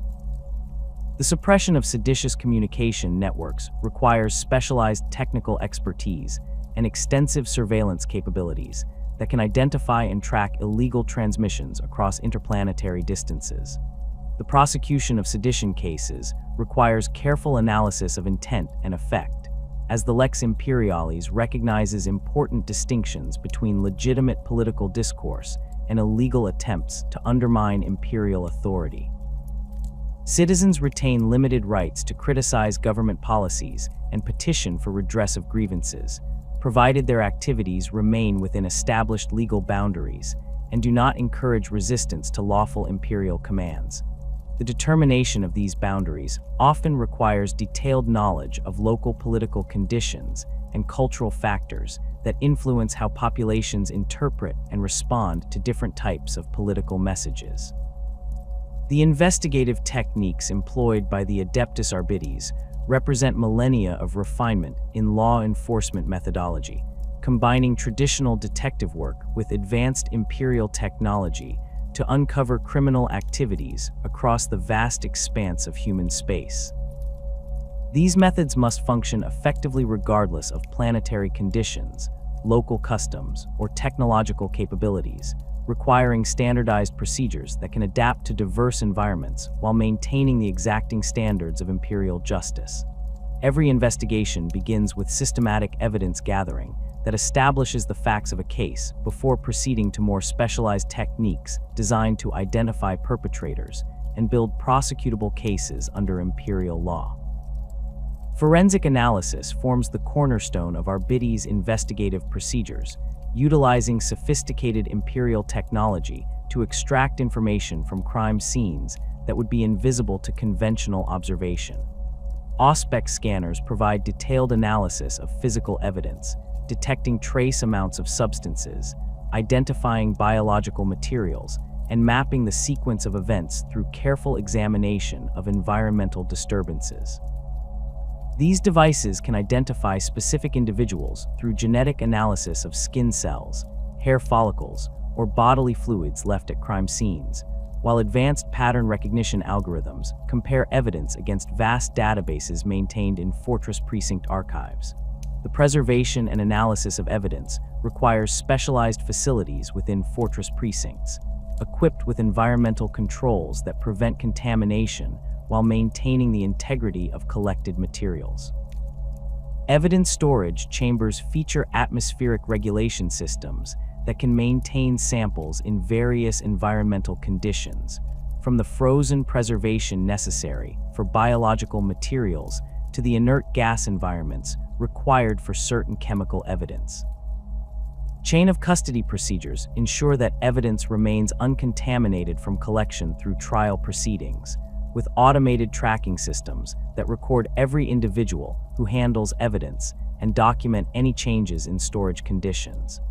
Ballistic analysis represents a crucial component of weapons-related investigations, as the distinctive markings left by different weapon types can identify specific firearms used in criminal activities. Imperial weapons manufacturing standards create unique characteristics in barrel rifling, firing pin impressions, and ejector marks that allow forensic specialists to match recovered projectiles and cartridge cases to specific weapons. Advanced scanning equipment can detect microscopic variations in metal composition and manufacturing tolerances that provide additional identification markers beyond simple ballistic comparisons. Chemical analysis capabilities enable arbitrators to identify exotic substances that might indicate off-world criminal connections or the use of prohibited materials in criminal enterprises. Spectral analysis equipment can determine the precise composition of unknown substances, while molecular scanners identify specific chemical signatures that indicate planetary origin or manufacturing processes.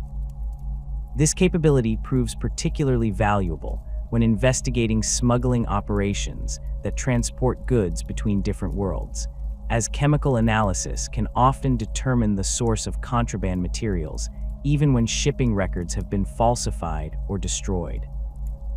Interrogation techniques employed by the Adeptus Arbites balance the need for accurate information with the legal requirements of Imperial justice, utilizing both psychological methods and technological enhancement to extract truthful testimony from suspects and witnesses. Standard interrogation procedures begin with conventional questioning, designed to establish basic facts and identify inconsistencies in suspect statements. Trained interrogators learn to recognize verbal and physical indicators of deception while building psychological pressure that encourages cooperation without crossing legal boundaries established by Imperial law. Truth verification equipment provides technological support for interrogation procedures, though its use requires careful consideration of legal and practical factors that might affect the reliability of results. Neural scanners can detect physiological responses associated with deceptive statements, while chemical enhancement drugs can reduce psychological barriers to truthful testimony. However, these techniques prove less effective against individuals with specialized training in resistance methods or those whose mental state has been altered by drugs, psychic influence, or chaos corruption. Psychic interrogation represents the most advanced form of questioning available to Imperial law enforcement, though its use remains strictly regulated due to the risks associated with unsanctioned psychic activity. Sanctioned psychers assigned to Arbites units can conduct mental probes that reveal information hidden in suspect memories, while psychometric analysis of objects can provide insights into the thoughts and emotions of individuals who previously handled evidence. These techniques require extensive protective measures to prevent psychic contamination of investigation personnel, while ensuring that information obtained through psychic means meets legal standards for admissibility in trial proceedings. The preparation for psychic interrogation involves comprehensive screening of both suspects and investigation personnel to identify potential risks and contraindications that might compromise the procedure. Suspects undergo medical and psychological evaluation to determine their suitability for psychic examination, while participating psychers receive detailed briefings on the specific information sought and potential hazards associated with the suspect's mental state. Protective wards and null field generators provide additional security during psychic procedures, while medical personnel stand by to provide immediate treatment for any adverse effects. Surveillance operations conducted by the Adeptus Arbites employ both technological systems and human intelligence networks to monitor criminal activities and gather evidence of illegal behavior.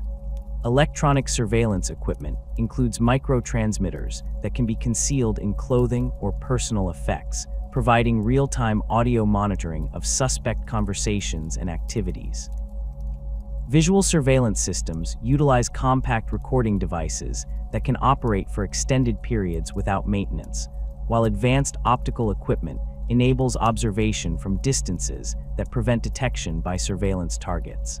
The deployment of surveillance equipment requires careful planning to ensure legal compliance with Imperial regulations governing privacy rights and evidence collection procedures. Arbitrators must obtain proper authorization before installing surveillance devices in private residences or commercial establishments, while surveillance of Imperial personnel requires additional approvals from higher authorities. The evidence collected through surveillance operations must meet specific standards for authenticity and chain of custody to ensure admissibility in legal proceedings.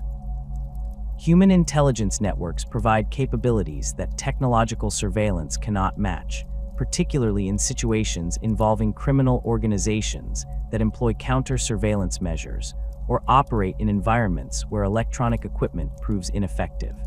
Informant recruitment focuses on individuals who possess access to criminal activities while maintaining sufficient motivation to cooperate with Imperial authorities. These informants include former criminals seeking reduced sentences, individuals with financial motivations, and citizens who genuinely support Imperial law enforcement efforts. The management of informant networks requires sophisticated security procedures to protect the identity and safety of cooperating individuals while ensuring the reliability of information they provide. Informants typically receive code names and communication protocols that prevent their identification by criminal organizations, while their handlers employ various techniques to verify the accuracy of reported information. Financial compensation and legal protection programs provide incentives for continued cooperation while addressing the practical needs of individuals who risk personal safety to assist Imperial law enforcement. Counter-surveillance techniques enable arbitrators to detect and neutralize criminal attempts to monitor law enforcement activities, protecting ongoing investigations while gathering intelligence about criminal capabilities and intentions. These techniques include the use of scanning equipment that can detect electronic surveillance devices, behavioral analysis that identifies individuals conducting physical surveillance, and communication security measures that prevent interception of law enforcement transmissions. Advanced counter-surveillance operations may involve deliberate misinformation campaigns designed to mislead criminal organizations about the scope and direction of ongoing investigations. The coordination of surveillance activities across multiple worlds requires sophisticated communication systems and standardized procedures that enable effective cooperation between different Arbites commands. Interplanetary surveillance operations often involve subjects who travel between worlds as part of their criminal activities, requiring real-time coordination between investigation teams on different planets. Secure communication protocols ensure that sensitive information about ongoing surveillance operations remains protected while enabling rapid sharing of intelligence that might affect operations in other jurisdictions. Riot suppression tactics employed by the Adeptus Arbites reflect centuries of experience in crowd control operations across thousands of different worlds, each with unique cultural traditions and environmental conditions that affect the dynamics of civil unrest. These tactics emphasize the restoration of order through minimum necessary force, while protecting both law enforcement personnel and civilian populations from injury or death. The psychological impact of professional crowd control often proves more effective than physical force, as the visible presence of well-equipped and disciplined arbitrators frequently causes crowds to disperse before direct confrontation becomes necessary. Formation tactics represent the foundation of effective crowd control, with arbitrator teams deploying in coordinated patterns that maximize their effectiveness while minimizing their vulnerability to crowd actions. Standard formations include shield walls that provide protection while advancing through hostile crowds, wedge formations designed to split large groups into smaller segments, and containment formations that prevent crowd movement while allowing peaceful dispersal. These formations require extensive training and practice to execute effectively under the stress and confusion of actual riot conditions. The use of non-lethal weapons during crowd control operations requires careful consideration of crowd composition, environmental factors, and potential political consequences of different suppression techniques. Shock mauls and neural disruptors provide effective means of incapacitating individual agitators without causing permanent injury, while gas dispensers can disperse large crowds through chemical irritants that cause temporary discomfort. Water cannons and sonic disruptors offer area effect capabilities that can control large crowds while minimizing the risk of serious injury to participants. Escalation protocols govern the progression from non-lethal to lethal force during crowd control operations, ensuring that arbitrators respond appropriately to changing threat levels while maintaining legal compliance with Imperial regulations governing the use of force against civilian populations. These protocols specify conditions that justify different levels of force, from verbal warnings and non-lethal weapons to live ammunition and heavy weapons. The decision to escalate force levels typically requires authorization from senior officers who can assess the broader implications of increased violence on local political stability. Crowd psychology analysis enables arbitrators to identify key individuals whose actions influence crowd behavior, allowing targeted intervention that can prevent minor disturbances from escalating into major riots. Trained observers learn to recognize the behavioral patterns and communication methods used by agitators to incite crowd violence, while identifying potential allies among crowd members who might assist in peaceful resolution of conflicts. This analysis also helps predict crowd movement patterns and likely targets of crowd violence, enabling proactive deployment of resources to protect critical facilities and personnel. The coordination between Arbites units and other Imperial forces during major civil unrest requires clear command structures and communication protocols that prevent confusion while maximizing the effectiveness of combined operations. Imperial Guard units provide heavy weapons support and area security capabilities that exceed Arbites' resources, while Space Marine forces offer elite combat capabilities for situations involving organized resistance or suspected chaos influence. The integration of these different forces requires careful planning to ensure that their diverse capabilities complement rather than interfere with each other. Joint operations with the Astra Militarum typically involve Arbites forces taking the lead in crowd control and law enforcement activities, while guard units provide perimeter security and heavy weapons support. Guard commanders possess extensive experience in large-scale military operations, but may lack the specialized training necessary for effective crowd control in urban environments. Arbites officers often serve as advisors during joint operations, providing expertise in civilian psychology and legal constraints that military commanders might not fully understand. The involvement of Space Marine forces in civil unrest situations remains rare due to their specialized role in combating the most serious threats to Imperial security. When Space Marines deploy for crowd control operations, their presence typically indicates suspected chaos corruption or alien infiltration that poses threats beyond the capabilities of conventional law enforcement. The psychological impact of Space Marine deployment often resolves civil unrest immediately, as civilian populations recognize that their presence indicates extremely serious circumstances that demand immediate compliance with Imperial authority. Coordination with Inquisition forces presents unique challenges due to the secretive nature of Inquisition operations and the broad authority wielded by Inquisitors in pursuit of their investigations. Inquisition requests for Arbites support typically involve situations where local law enforcement capabilities prove inadequate for addressing suspected heretical activities or alien infiltration. These operations often require Arbites personnel to operate under unusual circumstances with limited information about objectives and methods, while maintaining the security protocols necessary to protect sensitive Inquisition activities. The intelligence gathering networks maintained by the Adeptus Arbites extend throughout Imperial society, providing early warning of criminal activities and seditious movements that might threaten Imperial stability. These networks include both formal relationships with other Imperial institutions and informal contacts among civilian populations who provide information about suspicious activities in their communities. The effectiveness of intelligence networks depends on careful cultivation of sources and rigorous analysis of collected information to identify genuine threats among the vast amount of routine intelligence gathered daily.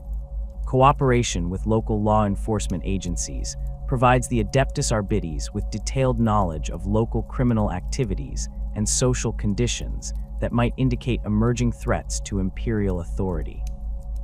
Local police forces possess intimate knowledge of their communities and ongoing criminal investigations that can provide valuable context for Imperial law enforcement activities. However, this cooperation requires careful assessment of local agency reliability and security, as corrupt or incompetent local authorities can compromise Imperial operations while providing criminals with advance warning of enforcement activities. Information sharing protocols govern the exchange of intelligence between different Imperial agencies, ensuring that sensitive information receives appropriate protection while enabling effective coordination of enforcement activities. These protocols specify which types of information can be shared with different agencies and the security measures required for protecting classified intelligence. Regular intelligence briefings provide updates on emerging threats and criminal trends that might affect multiple jurisdictions, while emergency communication procedures enable rapid sharing of time-sensitive information during crisis situations. The analysis of collected intelligence requires sophisticated data processing capabilities and trained personnel who can identify patterns and connections among seemingly unrelated criminal activities. Data correlation systems can identify relationships between different criminal organizations, track the movement of individuals across multiple worlds, and predict likely targets for future criminal activities. This analysis often reveals the scope and complexity of criminal networks that would be invisible to individual investigations, enabling coordinated enforcement actions that can disrupt entire criminal organizations rather than simply arresting individual participants.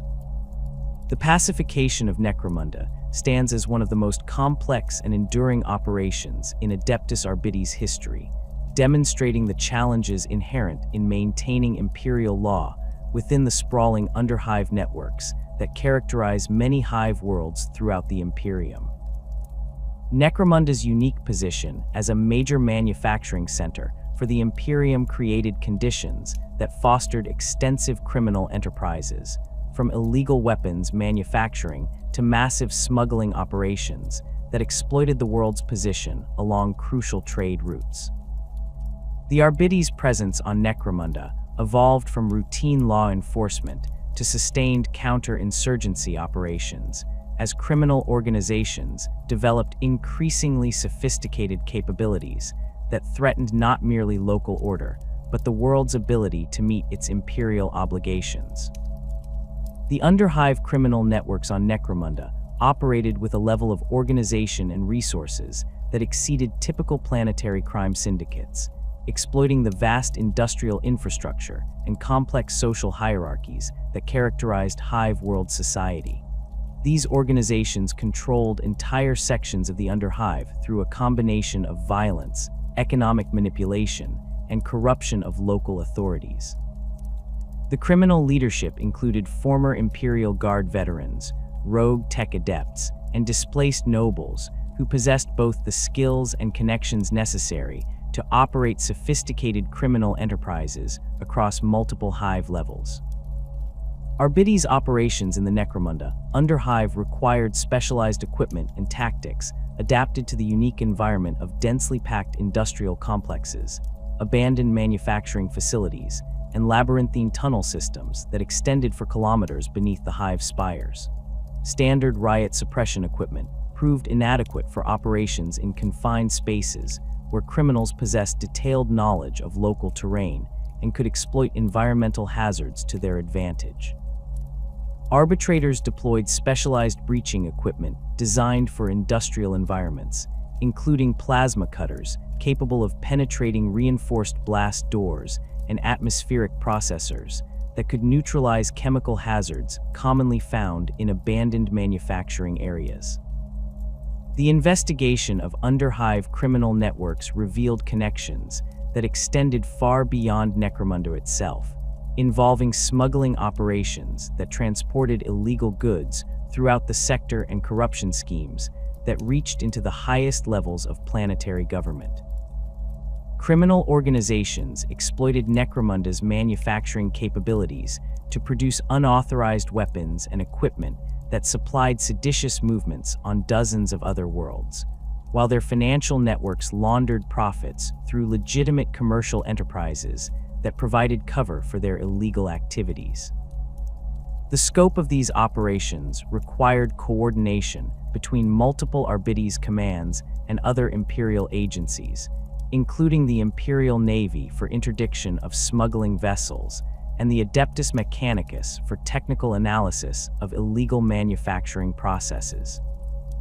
Counterintelligence operations became crucial components of the Necromunda campaign as criminal organizations demonstrated sophisticated surveillance capabilities and advanced warning systems that compromised conventional law enforcement techniques.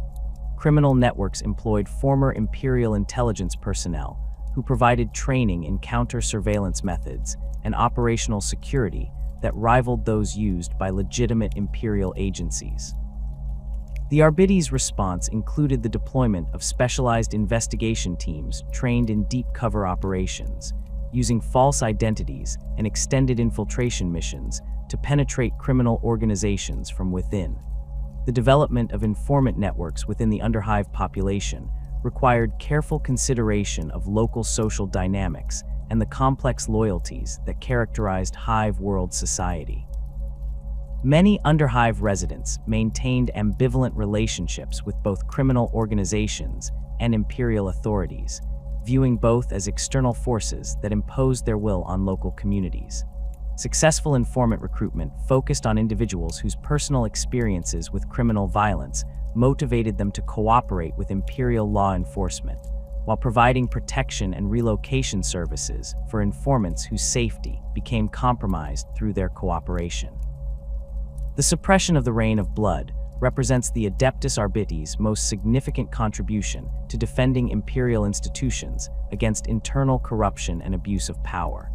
when High Lord Goj Vander consolidated control over both the administratum and the ecclesiarchy during the 36th millennium, his increasingly tyrannical rule created conditions that threatened the fundamental stability of imperial governance. The Arbites found themselves in the unique position of being one of the few imperial institutions with both the legal authority and operational independence necessary to investigate and oppose Vander's excesses while maintaining their loyalty to the emperor and imperial law. Arbites' involvement in the crisis began with routine investigations into reports of excessive taxation and unauthorized military recruitment in sectors under Vander's direct control. These investigations revealed systematic violations of imperial law that extended far beyond simple administrative incompetence to encompass deliberate subversion of established legal procedures and constitutional limitations on High Lord authority. Arbites marshals documented evidence of illegal executions, unauthorized seizure of private property, and the use of ecclesiarchy forces for secular law enforcement in violation of the careful separation of powers that characterized imperial governance. The challenge facing Arbites' commanders during this period involved distinguishing between lawful orders issued through proper imperial channels and illegal commands that exceeded Vander's legitimate authority. The High Lord's control over significant portions of the imperial bureaucracy enabled him to issue orders that appeared legitimate while actually violating fundamental principles of imperial law. Arbites' legal scholars worked extensively with loyalist elements within the administratum and other imperial institutions to establish clear guidelines for identifying illegal orders and developing procedures for lawful resistance to unauthorized commands. Coordination with loyalist forces required careful assessment of the reliability and capabilities of potential allies while maintaining operational security that prevented Vander's agents from discovering the scope of resistance activities. The Arbites established secure communication networks with Space Marine chapters, Imperial Guard regiments, and Adeptus Mechanicus forge worlds that remained loyal to the Emperor rather than to Vander personally. These networks enabled the coordination of intelligence gathering and resource sharing that proved crucial for sustaining resistance operations during the extended period of Vander's rule. The Arbites' role in supporting Sebastian Thor's rebellion involved both direct military support and crucial intelligence operations that identified Vander's key supporters and vulnerable points in his power structure.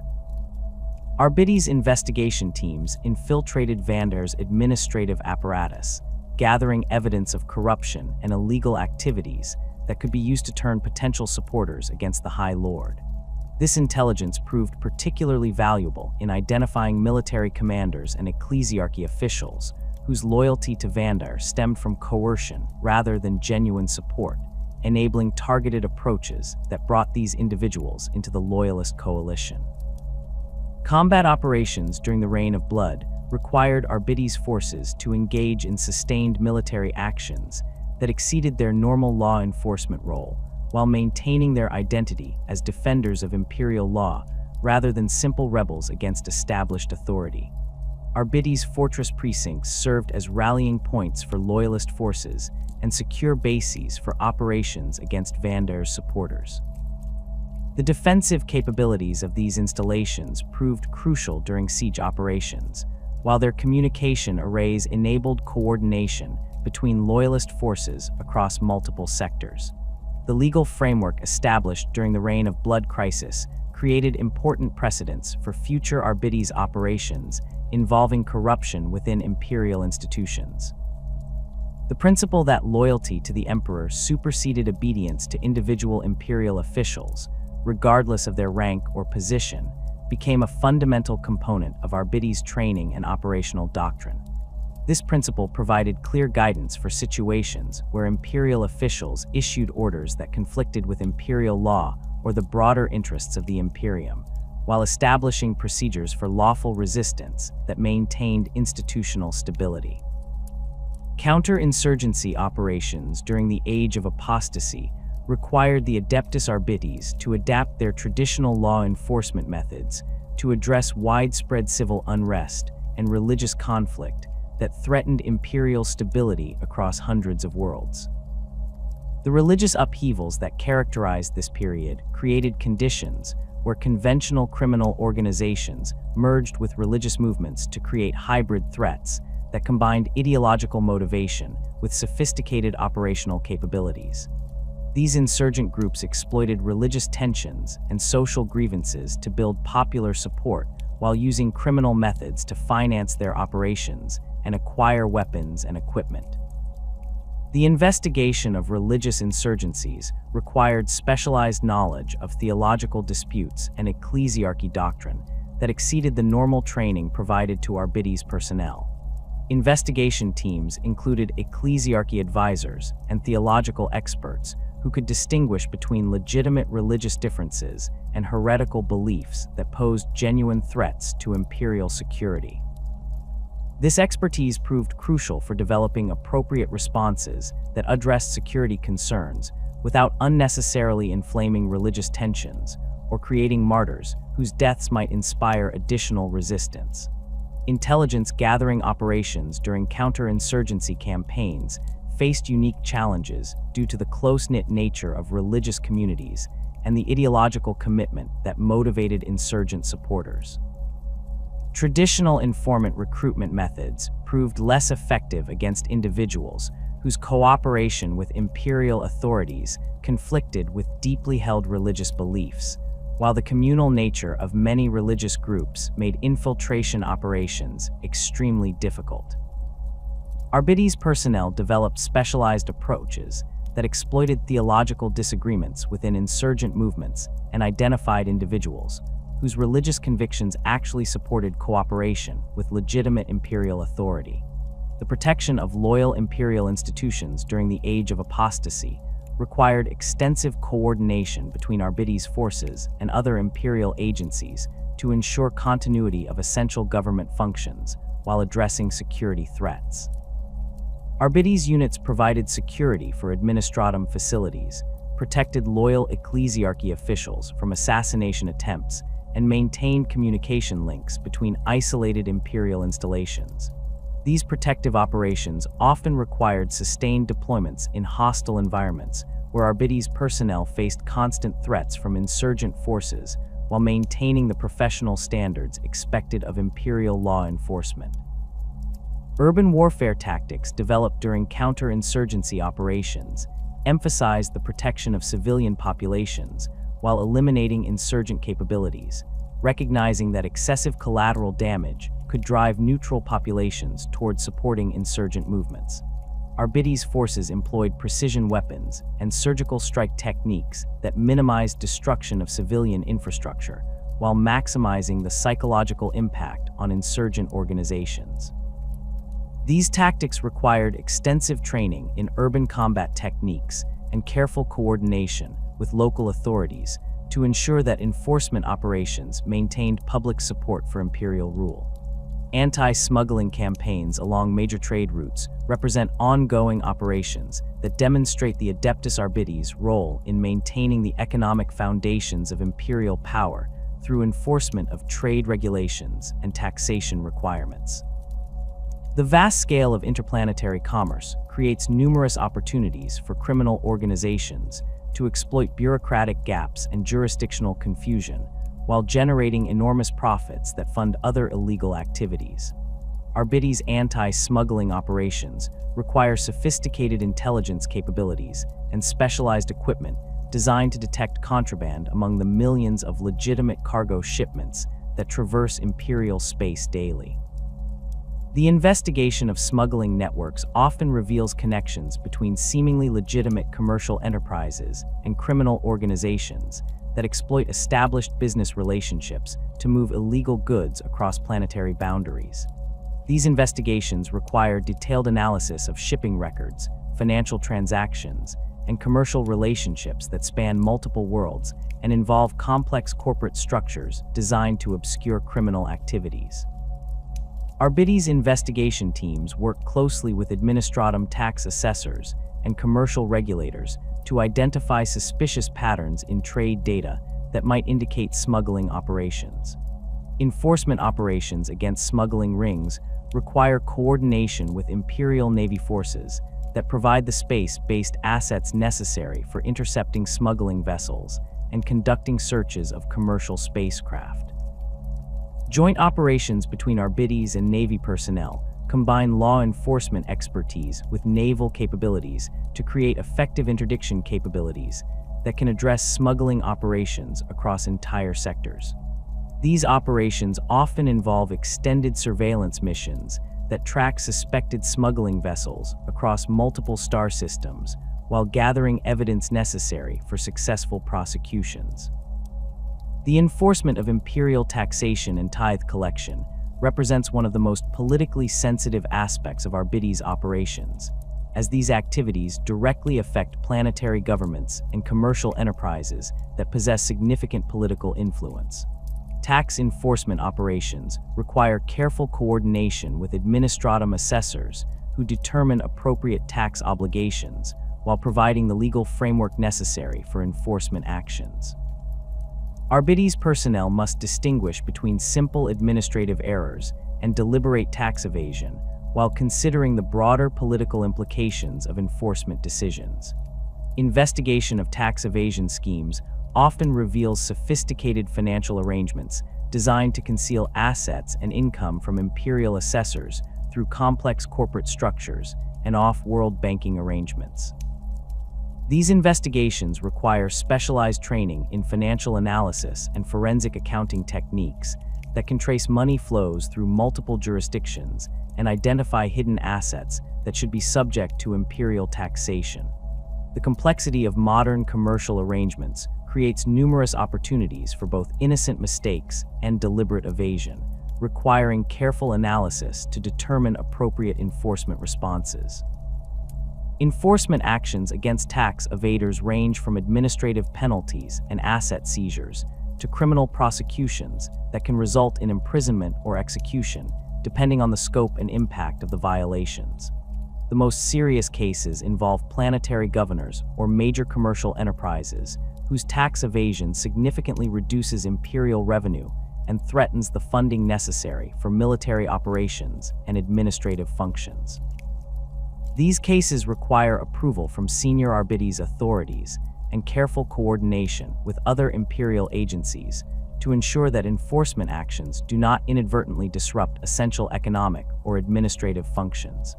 The development of specialized investigation techniques for financial crimes has created new capabilities that enable Arbites personnel to address increasingly sophisticated criminal schemes that exploit modern commercial and financial systems. Electronic surveillance of financial transactions provides real-time monitoring of suspicious activities, while data analysis systems can identify patterns in financial behavior that indicate potential criminal activity. These capabilities require ongoing training and equipment updates to keep pace with evolving criminal methods and technological developments in commercial and financial systems. The operational effectiveness of the Adeptus Arbites depends fundamentally on their ability to coordinate with other imperial institutions while maintaining their independence and specialized focus on law enforcement.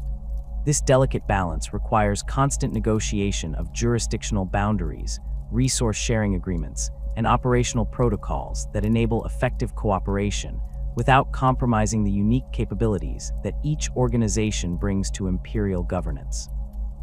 The complexity of these relationships reflects the broader challenges of governing a galaxy-spanning empire where multiple institutions must work together despite having different priorities, methods, and organizational cultures.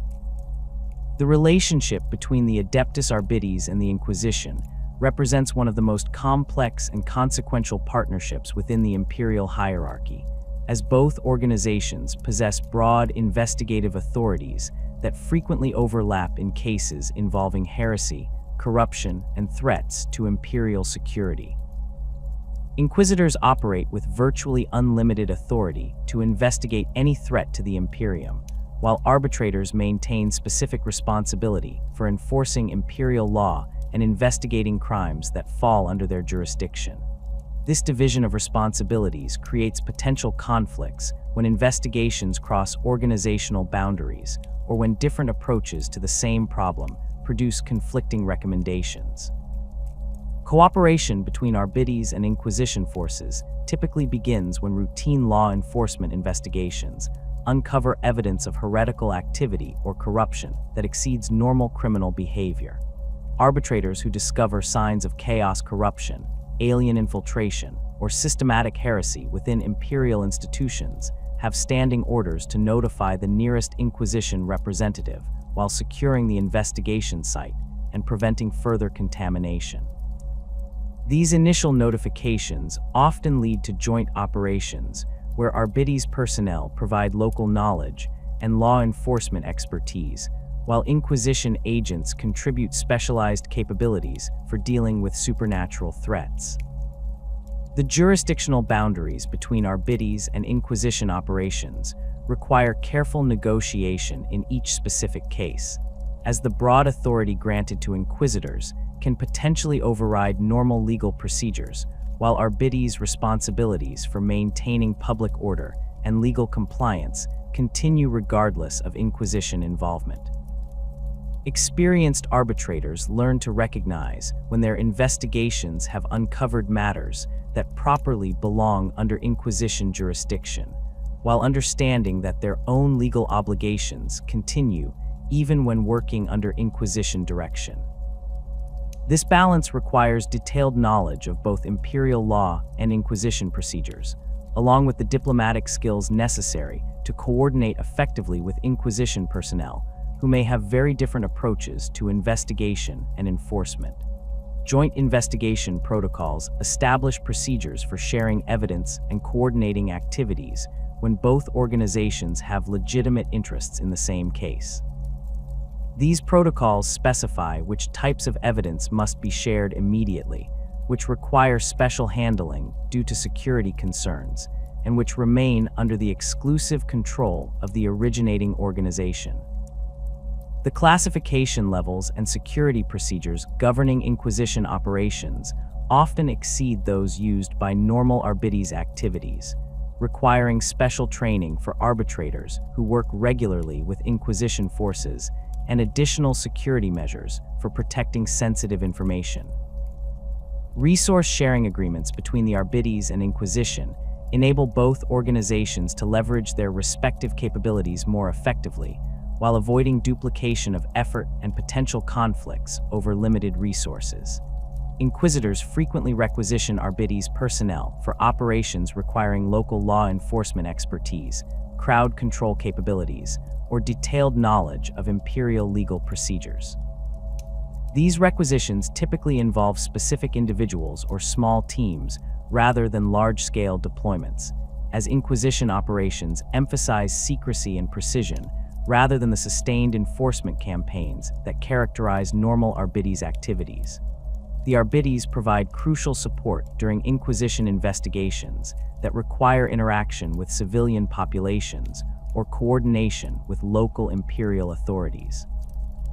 Arbitrators possess extensive training in civilian psychology and legal procedures that enable them to gather information and maintain public order without creating the fear and suspicion that often accompanies direct Inquisition involvement. This capability proves particularly valuable during investigations involving suspected corruption within planetary governments or commercial enterprises, where heavy-handed approaches might compromise ongoing operations or create political complications that interfere with broader Imperial objectives. Information sharing between Arbites and Inquisition organizations follows strict protocols designed to protect sensitive intelligence while enabling effective coordination of enforcement activities. Arbitrators receive regular briefings on emerging threats and investigation priorities that might affect their areas of responsibility, while providing detailed reports on criminal activities and social conditions that could indicate developing security problems. These exchanges enable both organizations to identify potential threats earlier and coordinate responses more effectively than either could achieve operating independently. The support role provided by the Adeptus Arbites during Astra Militarum operations reflects the complementary nature of law enforcement and military capabilities in maintaining Imperial control over civilian populations. Imperial Guard forces excel at large-scale military operations and conventional warfare, but often lack the specialized training and equipment necessary for effective crowd control, civilian administration, and law enforcement in occupied territories. Arbites personnel provide these capabilities while benefiting from military protection and logistical support that enables them to operate in hostile environments that would overwhelm purely civilian law enforcement capabilities. Planetary pacification campaigns represent the most common form of cooperation between Arbites and Astra Militarum forces, as these operations require both military capabilities to defeat organized resistance and law enforcement expertise to establish stable governance in liberated territories. The initial phases of pacification campaigns typically involve conventional military operations led by Guard commanders, with Arbites personnel providing intelligence about local conditions and potential security threats while preparing for the transition to civilian administration. This preparation includes identifying local leaders who might cooperate with Imperial authorities, assessing the condition of existing administrative infrastructure, and developing plans for establishing law enforcement capabilities in areas previously controlled by hostile forces. The transition from military occupation to civilian administration requires careful coordination between Guard and Arbites commanders to ensure continuity of security while establishing the legal framework necessary for long-term Imperial control. Arbites personnel assume responsibility for investigating crimes committed during the occupation period, establishing courts for trying local criminals and collaborators, and training local law enforcement personnel in Imperial legal procedures. Guard forces typically maintain responsibility for external security and protection against organized military threats, while gradually reducing their involvement in routine law enforcement activities as Arbites capabilities develop. Joint operations during active military campaigns require Arbites and Guard forces to coordinate their activities while maintaining their distinct roles and capabilities. Arbitrators provide expertise in civilian psychology and urban warfare that proves valuable during operations in populated areas, while Guard forces offer heavy weapons support and area security capabilities that exceed normal law enforcement resources. The integration of these different capabilities requires clear command structures and communication protocols that prevent confusion while maximizing the effectiveness of combined operations. Intelligence sharing between Arbites and Astra Militarum organizations enables both institutions to leverage their respective information gathering capabilities more effectively. Arbitrators possess detailed knowledge of local criminal networks and social conditions that can provide valuable intelligence about potential security threats and sources of resistance to Imperial rule. Guard intelligence officers contribute strategic assessments and military intelligence that help Arbites personnel understand the broader context of local security situations and prepare for potential escalation of violence beyond normal law enforcement capabilities. The relationship between the Adeptus Arbites and the ecclesiarchy involves complex interactions around the enforcement of religious orthodoxy and the suppression of heretical practices that threaten Imperial spiritual unity. Both organizations share responsibility for maintaining Imperial religious standards, though their approaches and authorities differ significantly in ways that require careful coordination to avoid conflicts and ensure effective coverage of all aspects of religious enforcement. The ecclesiarchy possesses theological expertise and spiritual authority that enables them to identify and address religious deviations, while the Arbites provide legal framework and enforcement capabilities necessary for prosecuting heretical activities under Imperial law. Cooperation in enforcing religious orthodoxy typically begins when ecclesiarchy officials identify religious practices or beliefs that deviate from approved Imperial doctrine in ways that might constitute heretical behavior. These identifications can range from subtle theological errors in local religious instruction to overt worship of prohibited entities or adoption of alien religious concepts. Ecclesiarchy representatives provide theological analysis and spiritual assessment of suspected heretical activities, while Arbites personnel conduct legal investigations to determine whether specific actions constitute crimes under imperial law and gather evidence necessary for successful prosecutions. The investigation of heretical cults requires extensive coordination between ecclesiarchy and Arbites personnel, as these organizations often employ sophisticated methods to conceal their activities while spreading their corruption through seemingly innocent religious and social gatherings. Ecclesiarchy experts provide guidance on recognizing the subtle signs of heretical influence and understanding the theological implications of various cult practices, while arbitrators contribute investigative techniques and legal expertise necessary for building prosecutable cases against cult members and leaders. Joint enforcement operations against heretical movements combine ecclesiarchy spiritual authority with Arbites law enforcement capabilities to create comprehensive responses that address both the immediate security threats posed by heretical activities and the longer-term spiritual contamination that affects exposed populations. Ecclesiarchy personnel conduct purification rituals and provide spiritual counseling for individuals who have been exposed to heretical influence, while arbitrators handle the arrest and prosecution of cult members and the seizure of heretical materials and contraband items used in cult activities.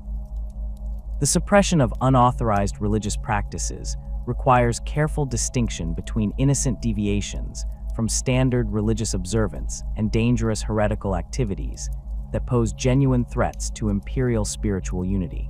Local religious traditions and cultural variations in religious expression create complex situations where practices that appear heretical might actually represent legitimate adaptations of imperial religious doctrine to local conditions. Ecclesiarchy theologians provide expertise in making these distinctions, while Arbites legal scholars ensure that enforcement actions comply with imperial law and established precedents for religious freedom within approved boundaries.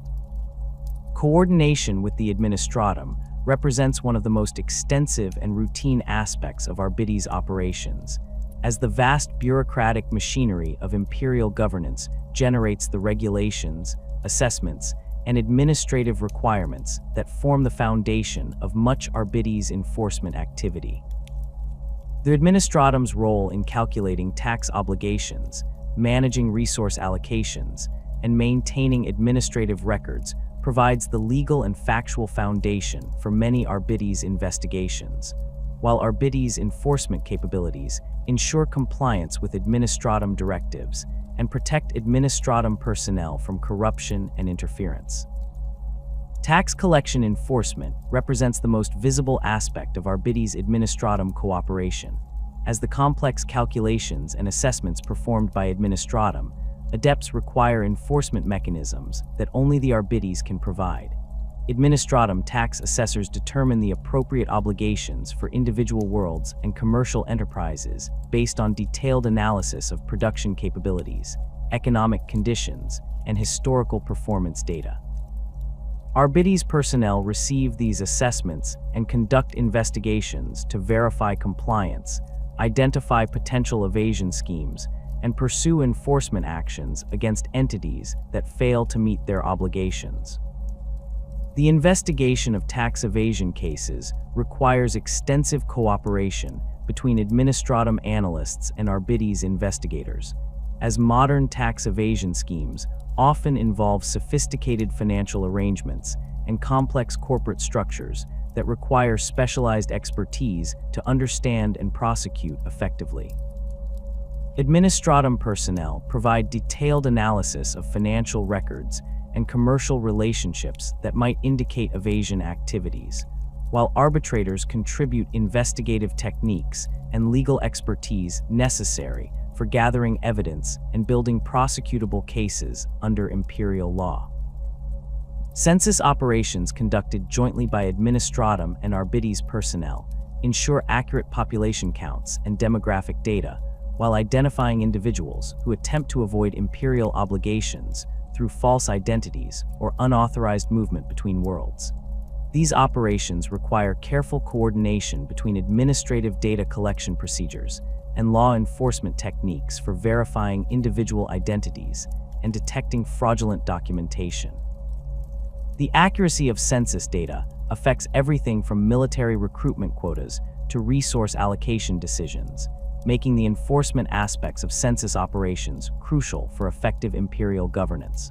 Bureaucratic enforcement activities encompass a wide range of operations designed to ensure compliance with Imperial administrative procedures and protect the integrity of administrative systems from corruption and interference.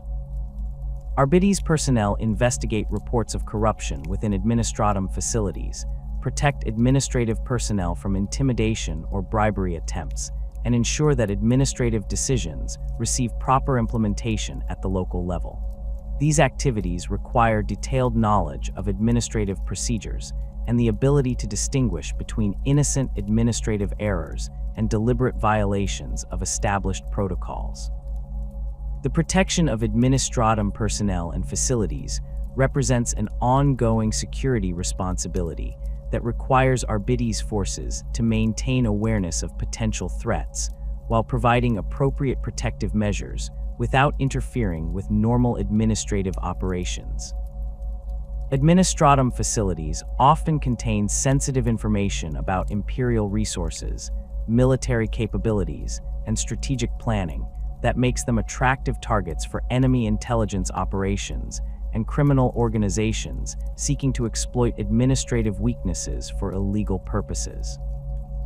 Coordination protocols between Arbites and Administratum organizations establish procedures for requesting enforcement support, sharing information about potential violations, and coordinating responses to administrative emergencies that might affect multiple Imperial institutions. These protocols specify which types of administrative violations require immediate Arbites attention, which can be handled through normal administrative procedures, and which need coordination with other Imperial agencies depending on their scope and potential impact on Imperial operations. The complexity of inter-organizational relationships within the Imperial hierarchy requires Arbites personnel to maintain detailed knowledge of the capabilities, limitations, and procedures used by other Imperial institutions, while developing the diplomatic and coordination skills necessary for effective cooperation. This knowledge extends beyond simple awareness of organizational structures to encompass understanding of the political dynamics, resource constraints, and operational priorities that influence how different institutions approach their responsibilities and interact with other Imperial agencies. Training programs for Arbites personnel include extensive education in inter-organizational cooperation, with rotational assignments that provide direct experience working with other Imperial institutions and exposure to their operational methods and organizational cultures. These assignments enable arbitrators to develop professional relationships and practical knowledge that prove invaluable during future joint operations, while ensuring that Arbites personnel understand the broader context within which their law enforcement activities take place. The rigorous selection process for the Adeptus Arbites begins within the hallowed halls of the Schola Progenium, where orphaned children of Imperial servants undergo intensive education and indoctrination designed to produce unwavering servants of the Emperor's will.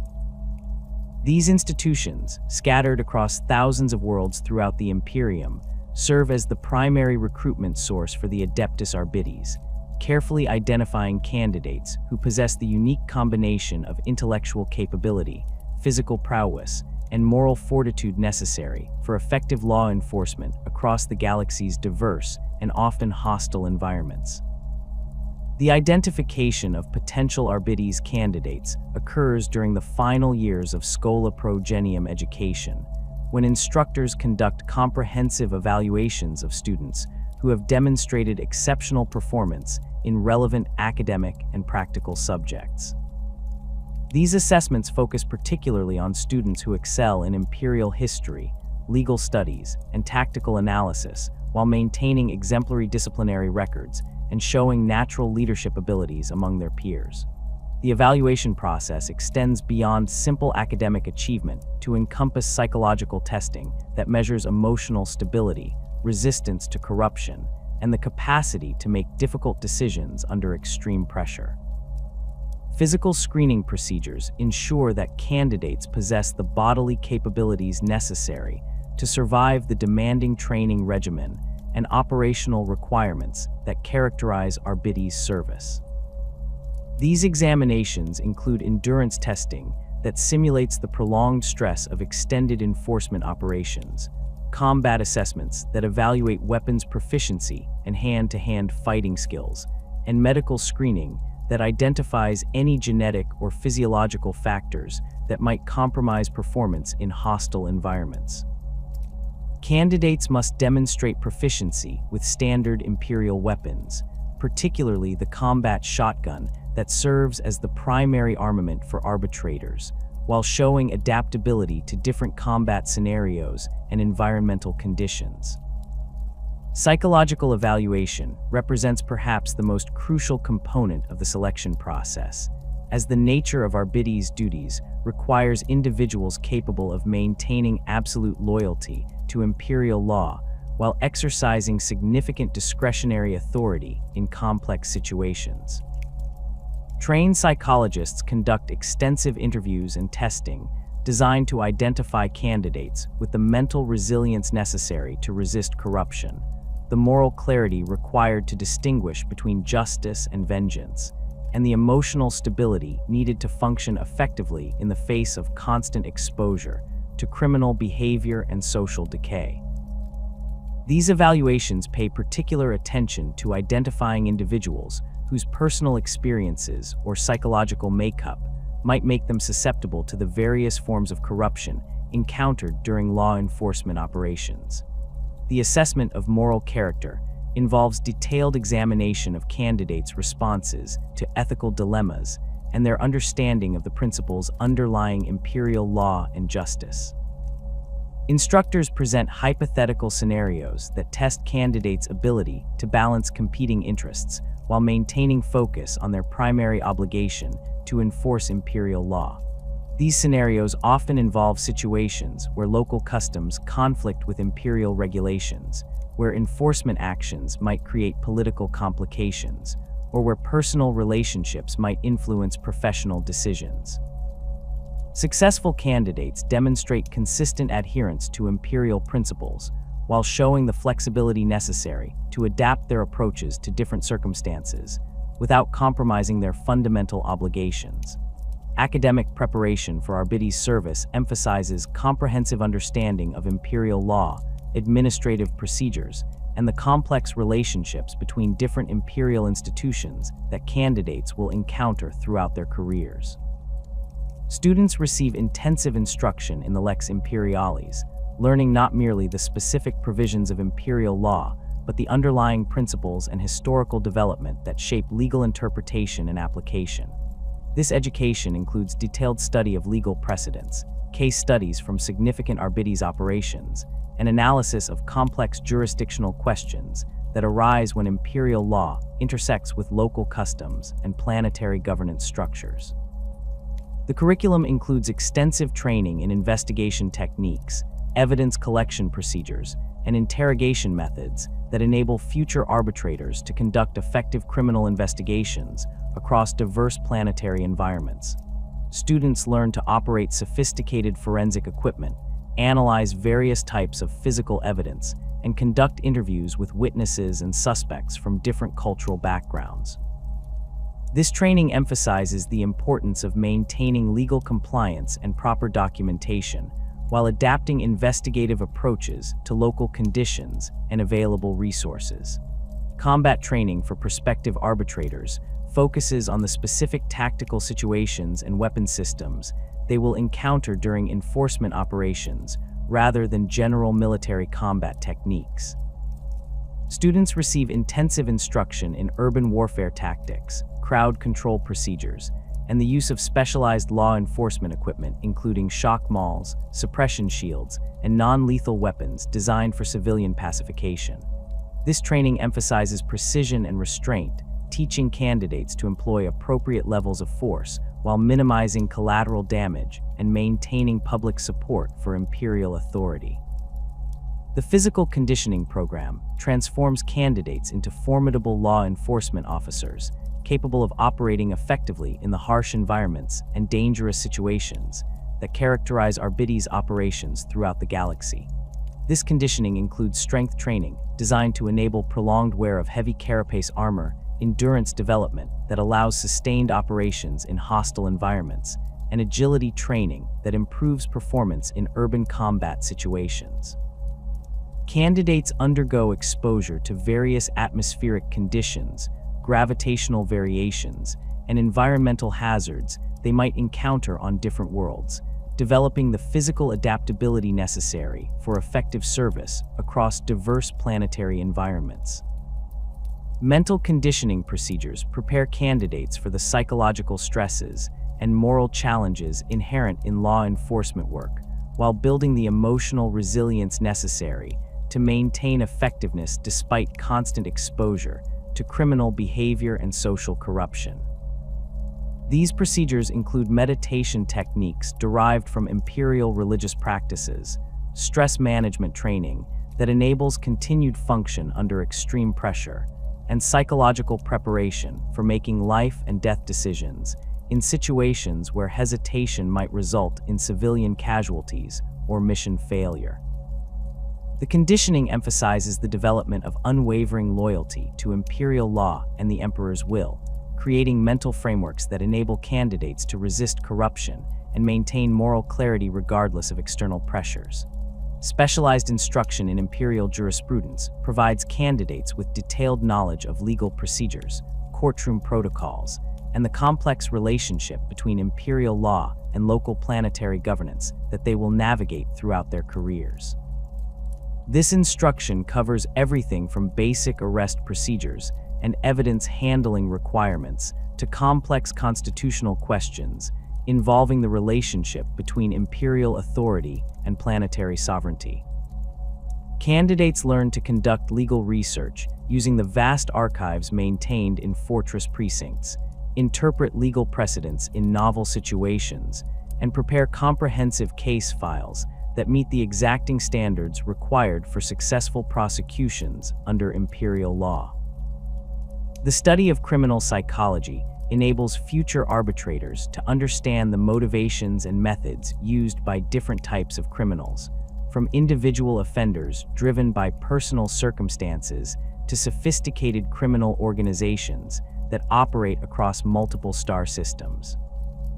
This education includes analysis of case studies from significant Arbites investigations, examination of criminal behavior patterns that might indicate specific types of illegal activity, and training in recognizing the subtle signs of corruption that characterize various forms of heretical influence.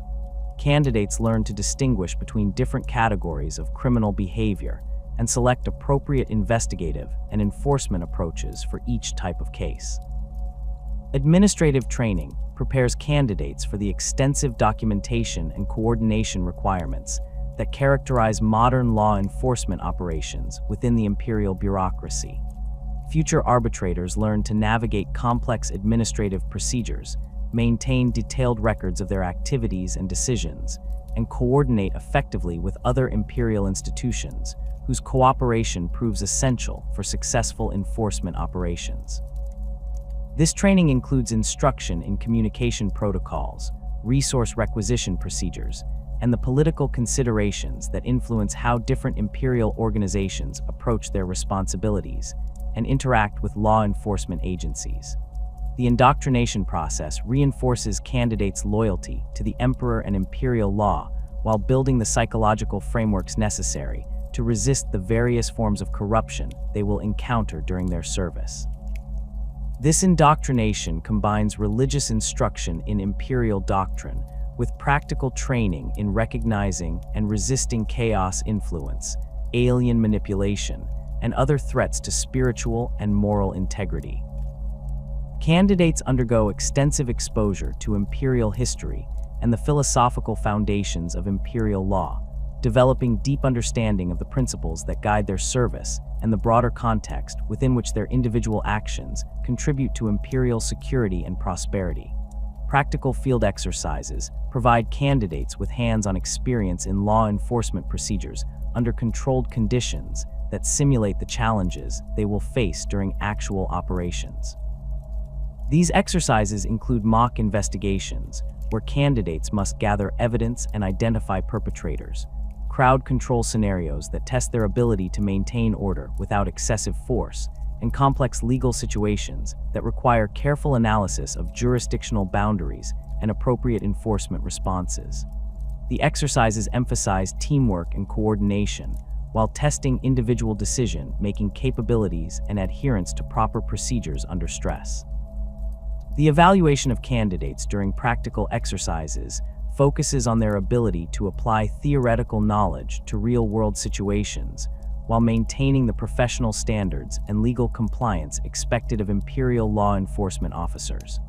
Instructors assess candidates' tactical decision-making, their ability to work effectively with teammates, and their adherence to proper procedures even when facing time pressure or unexpected complications. These evaluations identify candidates who possess the practical skills and judgment necessary for effective service, while revealing those who might require additional training or prove unsuitable for Arbites service. Advanced training modules prepare selected candidates for specialized roles within the Arbites hierarchy, including investigation specialists, riot suppression experts, and officers destined for command positions.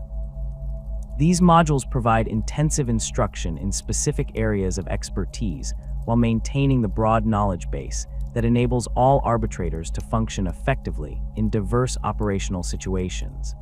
Candidates selected for investigation specialization receive additional training in forensic analysis, surveillance techniques, and the complex legal procedures required for prosecuting sophisticated criminal organizations.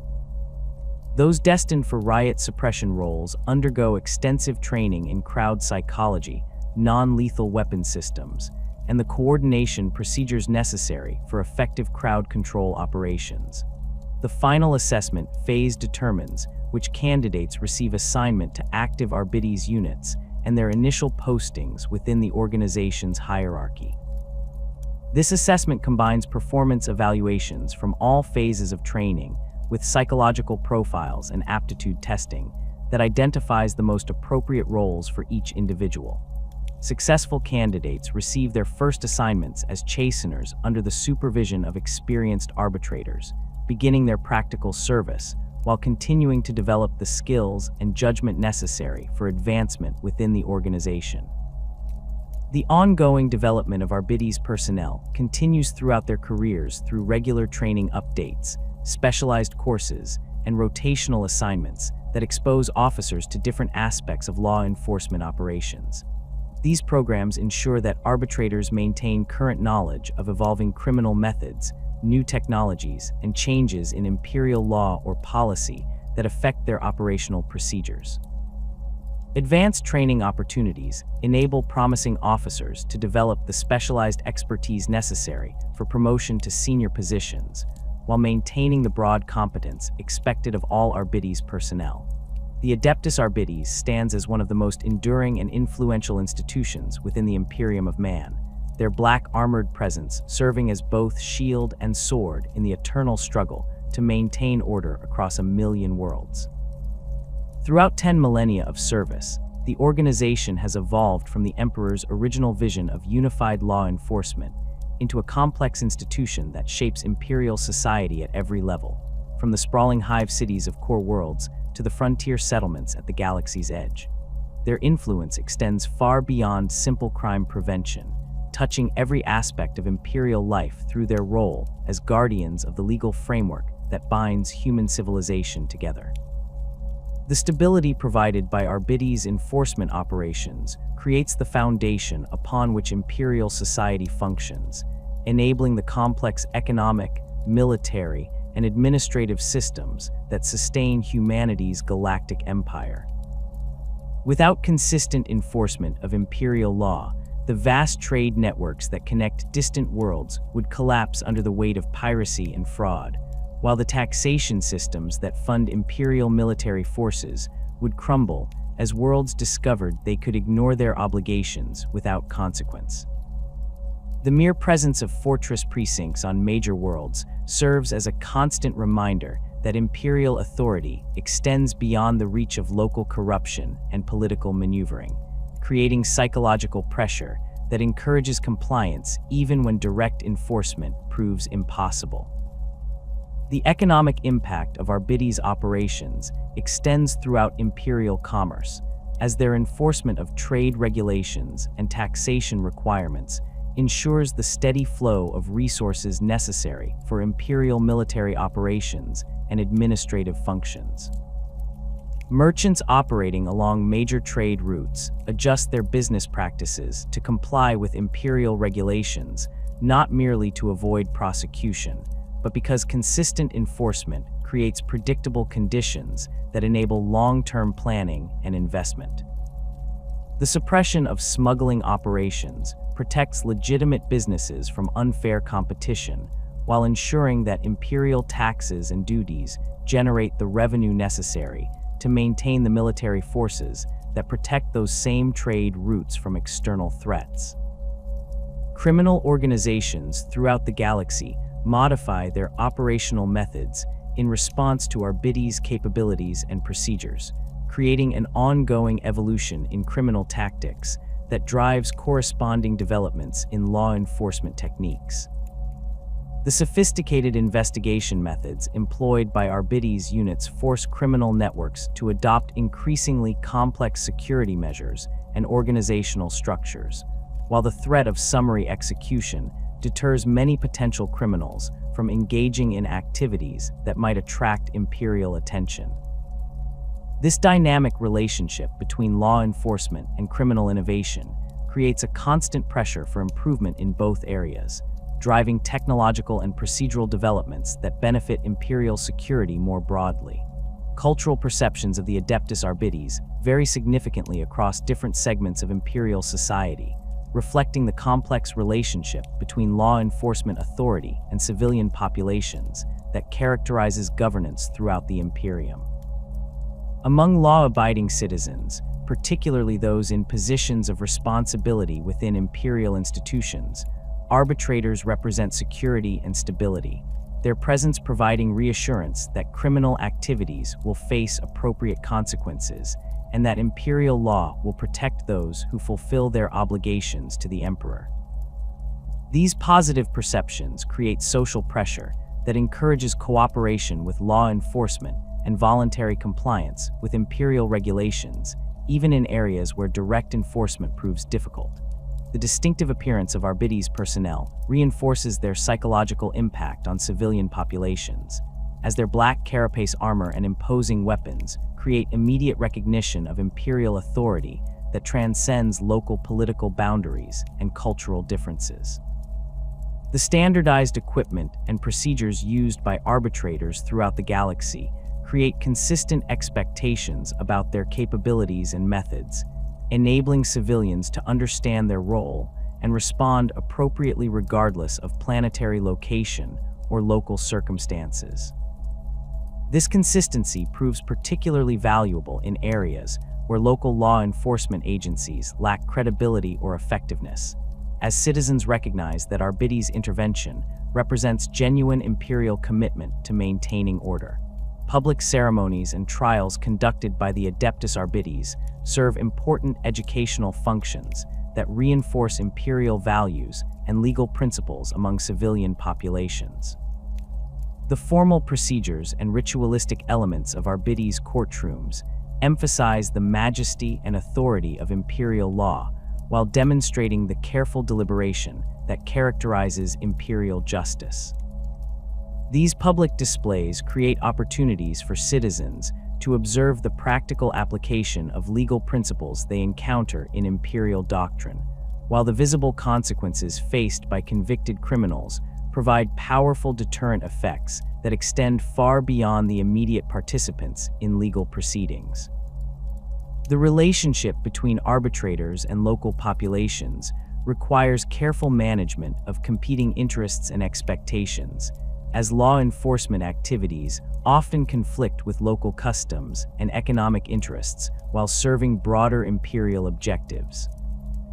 Experienced arbitrators learn to distinguish between activities that genuinely threaten imperial security and those that simply violate local preferences or economic arrangements, focusing their enforcement efforts on matters that require imperial intervention while allowing local authorities to handle purely local concerns. This selective approach maintains imperial authority while avoiding unnecessary conflicts that might undermine public support for imperial rule. Educational programs conducted by Arbites personnel help civilian populations understand their rights and obligations under imperial law while providing practical guidance for avoiding criminal behavior and cooperating with law enforcement activities. These programs prove particularly valuable in areas where local educational systems lack adequate coverage of imperial legal principles, or where cultural differences create confusion about appropriate behavior under imperial law. The educational role of arbitrators extends beyond formal instruction to include the daily interactions between law enforcement personnel and civilian populations that demonstrate proper procedures and appropriate responses to various situations. The evolution of Arbites enforcement methods throughout the 41st millennium reflects the organization's adaptation to changing threats and technological developments while maintaining their core mission of enforcing imperial law. The increasing prevalence of heretical cults and alien infiltration has driven the development of specialized investigation techniques and equipment designed to detect supernatural threats that conventional criminal investigation methods cannot address effectively. These developments include enhanced psychic screening procedures, improved detection equipment for identifying alien influence, and modified interrogation techniques that can extract information from subjects affected by various forms of corruption. Technological advances in communication and transportation have enabled the Adeptus Arbites to coordinate operations across greater distances while responding more rapidly to emerging threats that span multiple star systems.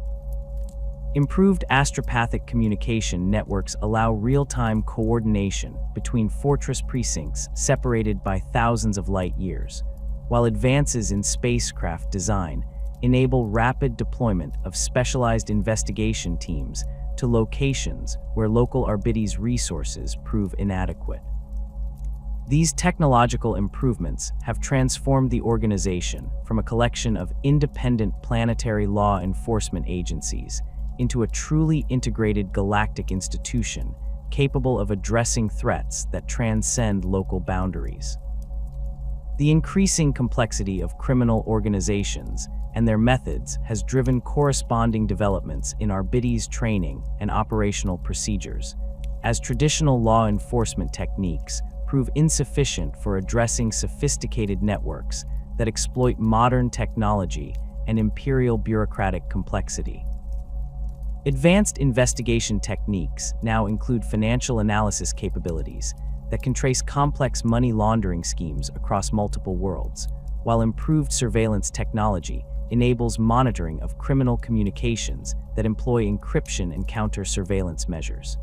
These developments require ongoing training programs that ensure Arbites personnel maintain current knowledge of evolving criminal methods and appropriate countermeasures. Counterintelligence capabilities have become increasingly important as criminal organizations and enemy agents develop more sophisticated methods for gathering information about Arbites operations and personnel. The organization has responded by implementing enhanced security procedures for protecting sensitive information, while developing counter-surveillance techniques that can identify and neutralize enemy intelligence operations. These capabilities require specialized training and equipment that enable arbitrators to operate effectively in environments where their activities face constant monitoring and potential interference from hostile forces. The integration of new weapon systems and protective equipment has enhanced Arbites' combat capabilities while maintaining their focus on law enforcement rather than military operations. Improvements in carapace armor design provide better protection against modern weapons, while incorporating advanced communication and sensor systems that improve situational awareness during enforcement operations. New weapon systems offer greater precision and reduced collateral damage potential, enabling arbitrators to operate more effectively in urban environments where civilian casualties might create political complications or undermine public support for Imperial authority.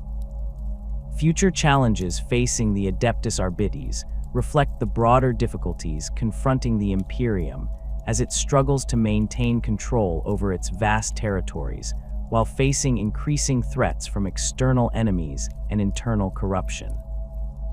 Resource constraints limit the organization's ability to maintain adequate personnel levels and equipment standards across all Imperial worlds, forcing difficult decisions about where to concentrate limited enforcement capabilities while accepting reduced coverage in less critical areas.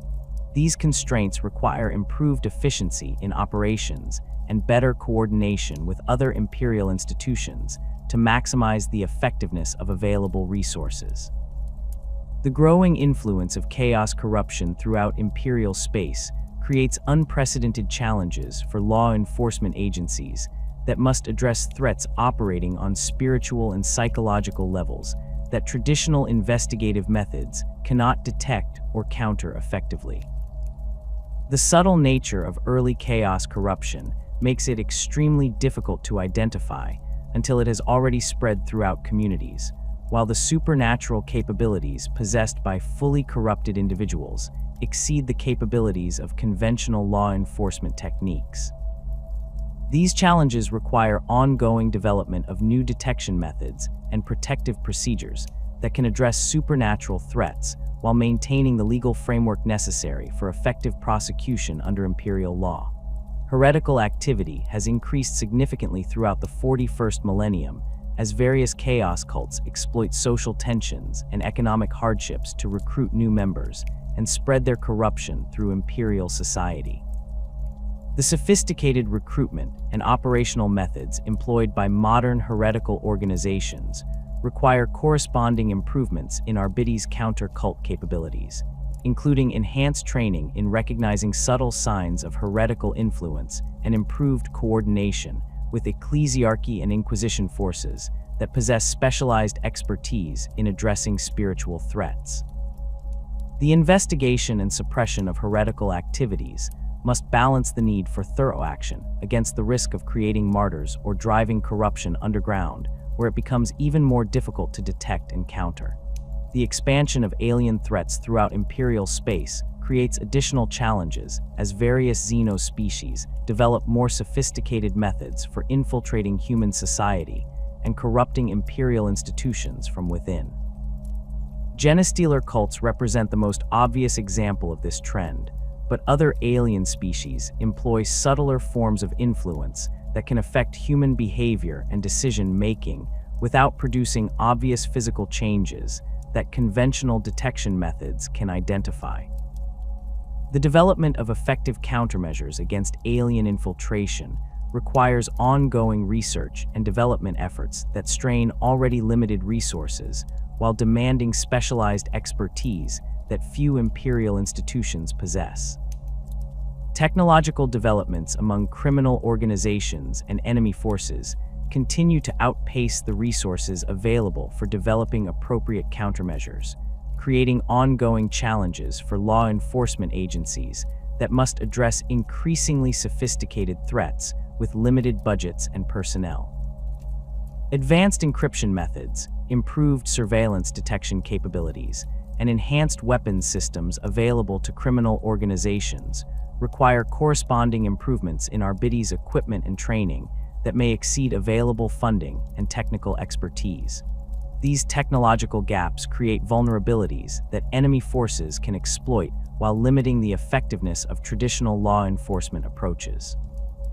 The political environment within the Imperium has become increasingly complex as various imperial institutions compete for limited resources, while facing pressure to demonstrate their effectiveness in addressing mounting security threats.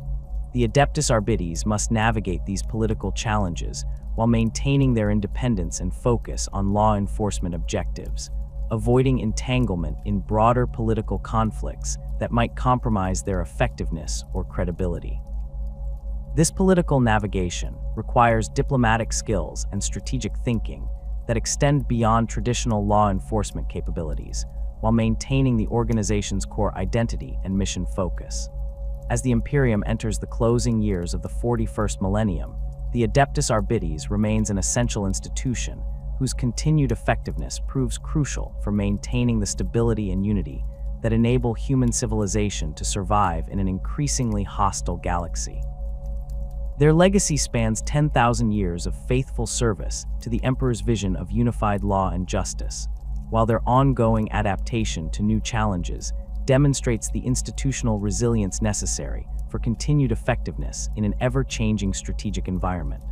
The black-armored arbitrators who patrol Imperial worlds carry forward this legacy while facing unprecedented challenges that will test their capabilities and determination in the dark millennium ahead.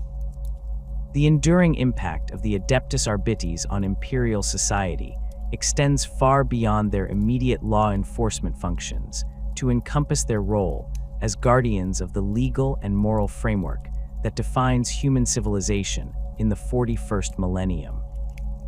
Their unwavering commitment to imperial law and justice provides stability and continuity that enables other imperial institutions to function effectively, while serving as a constant reminder that the emperors will remain supreme throughout human space.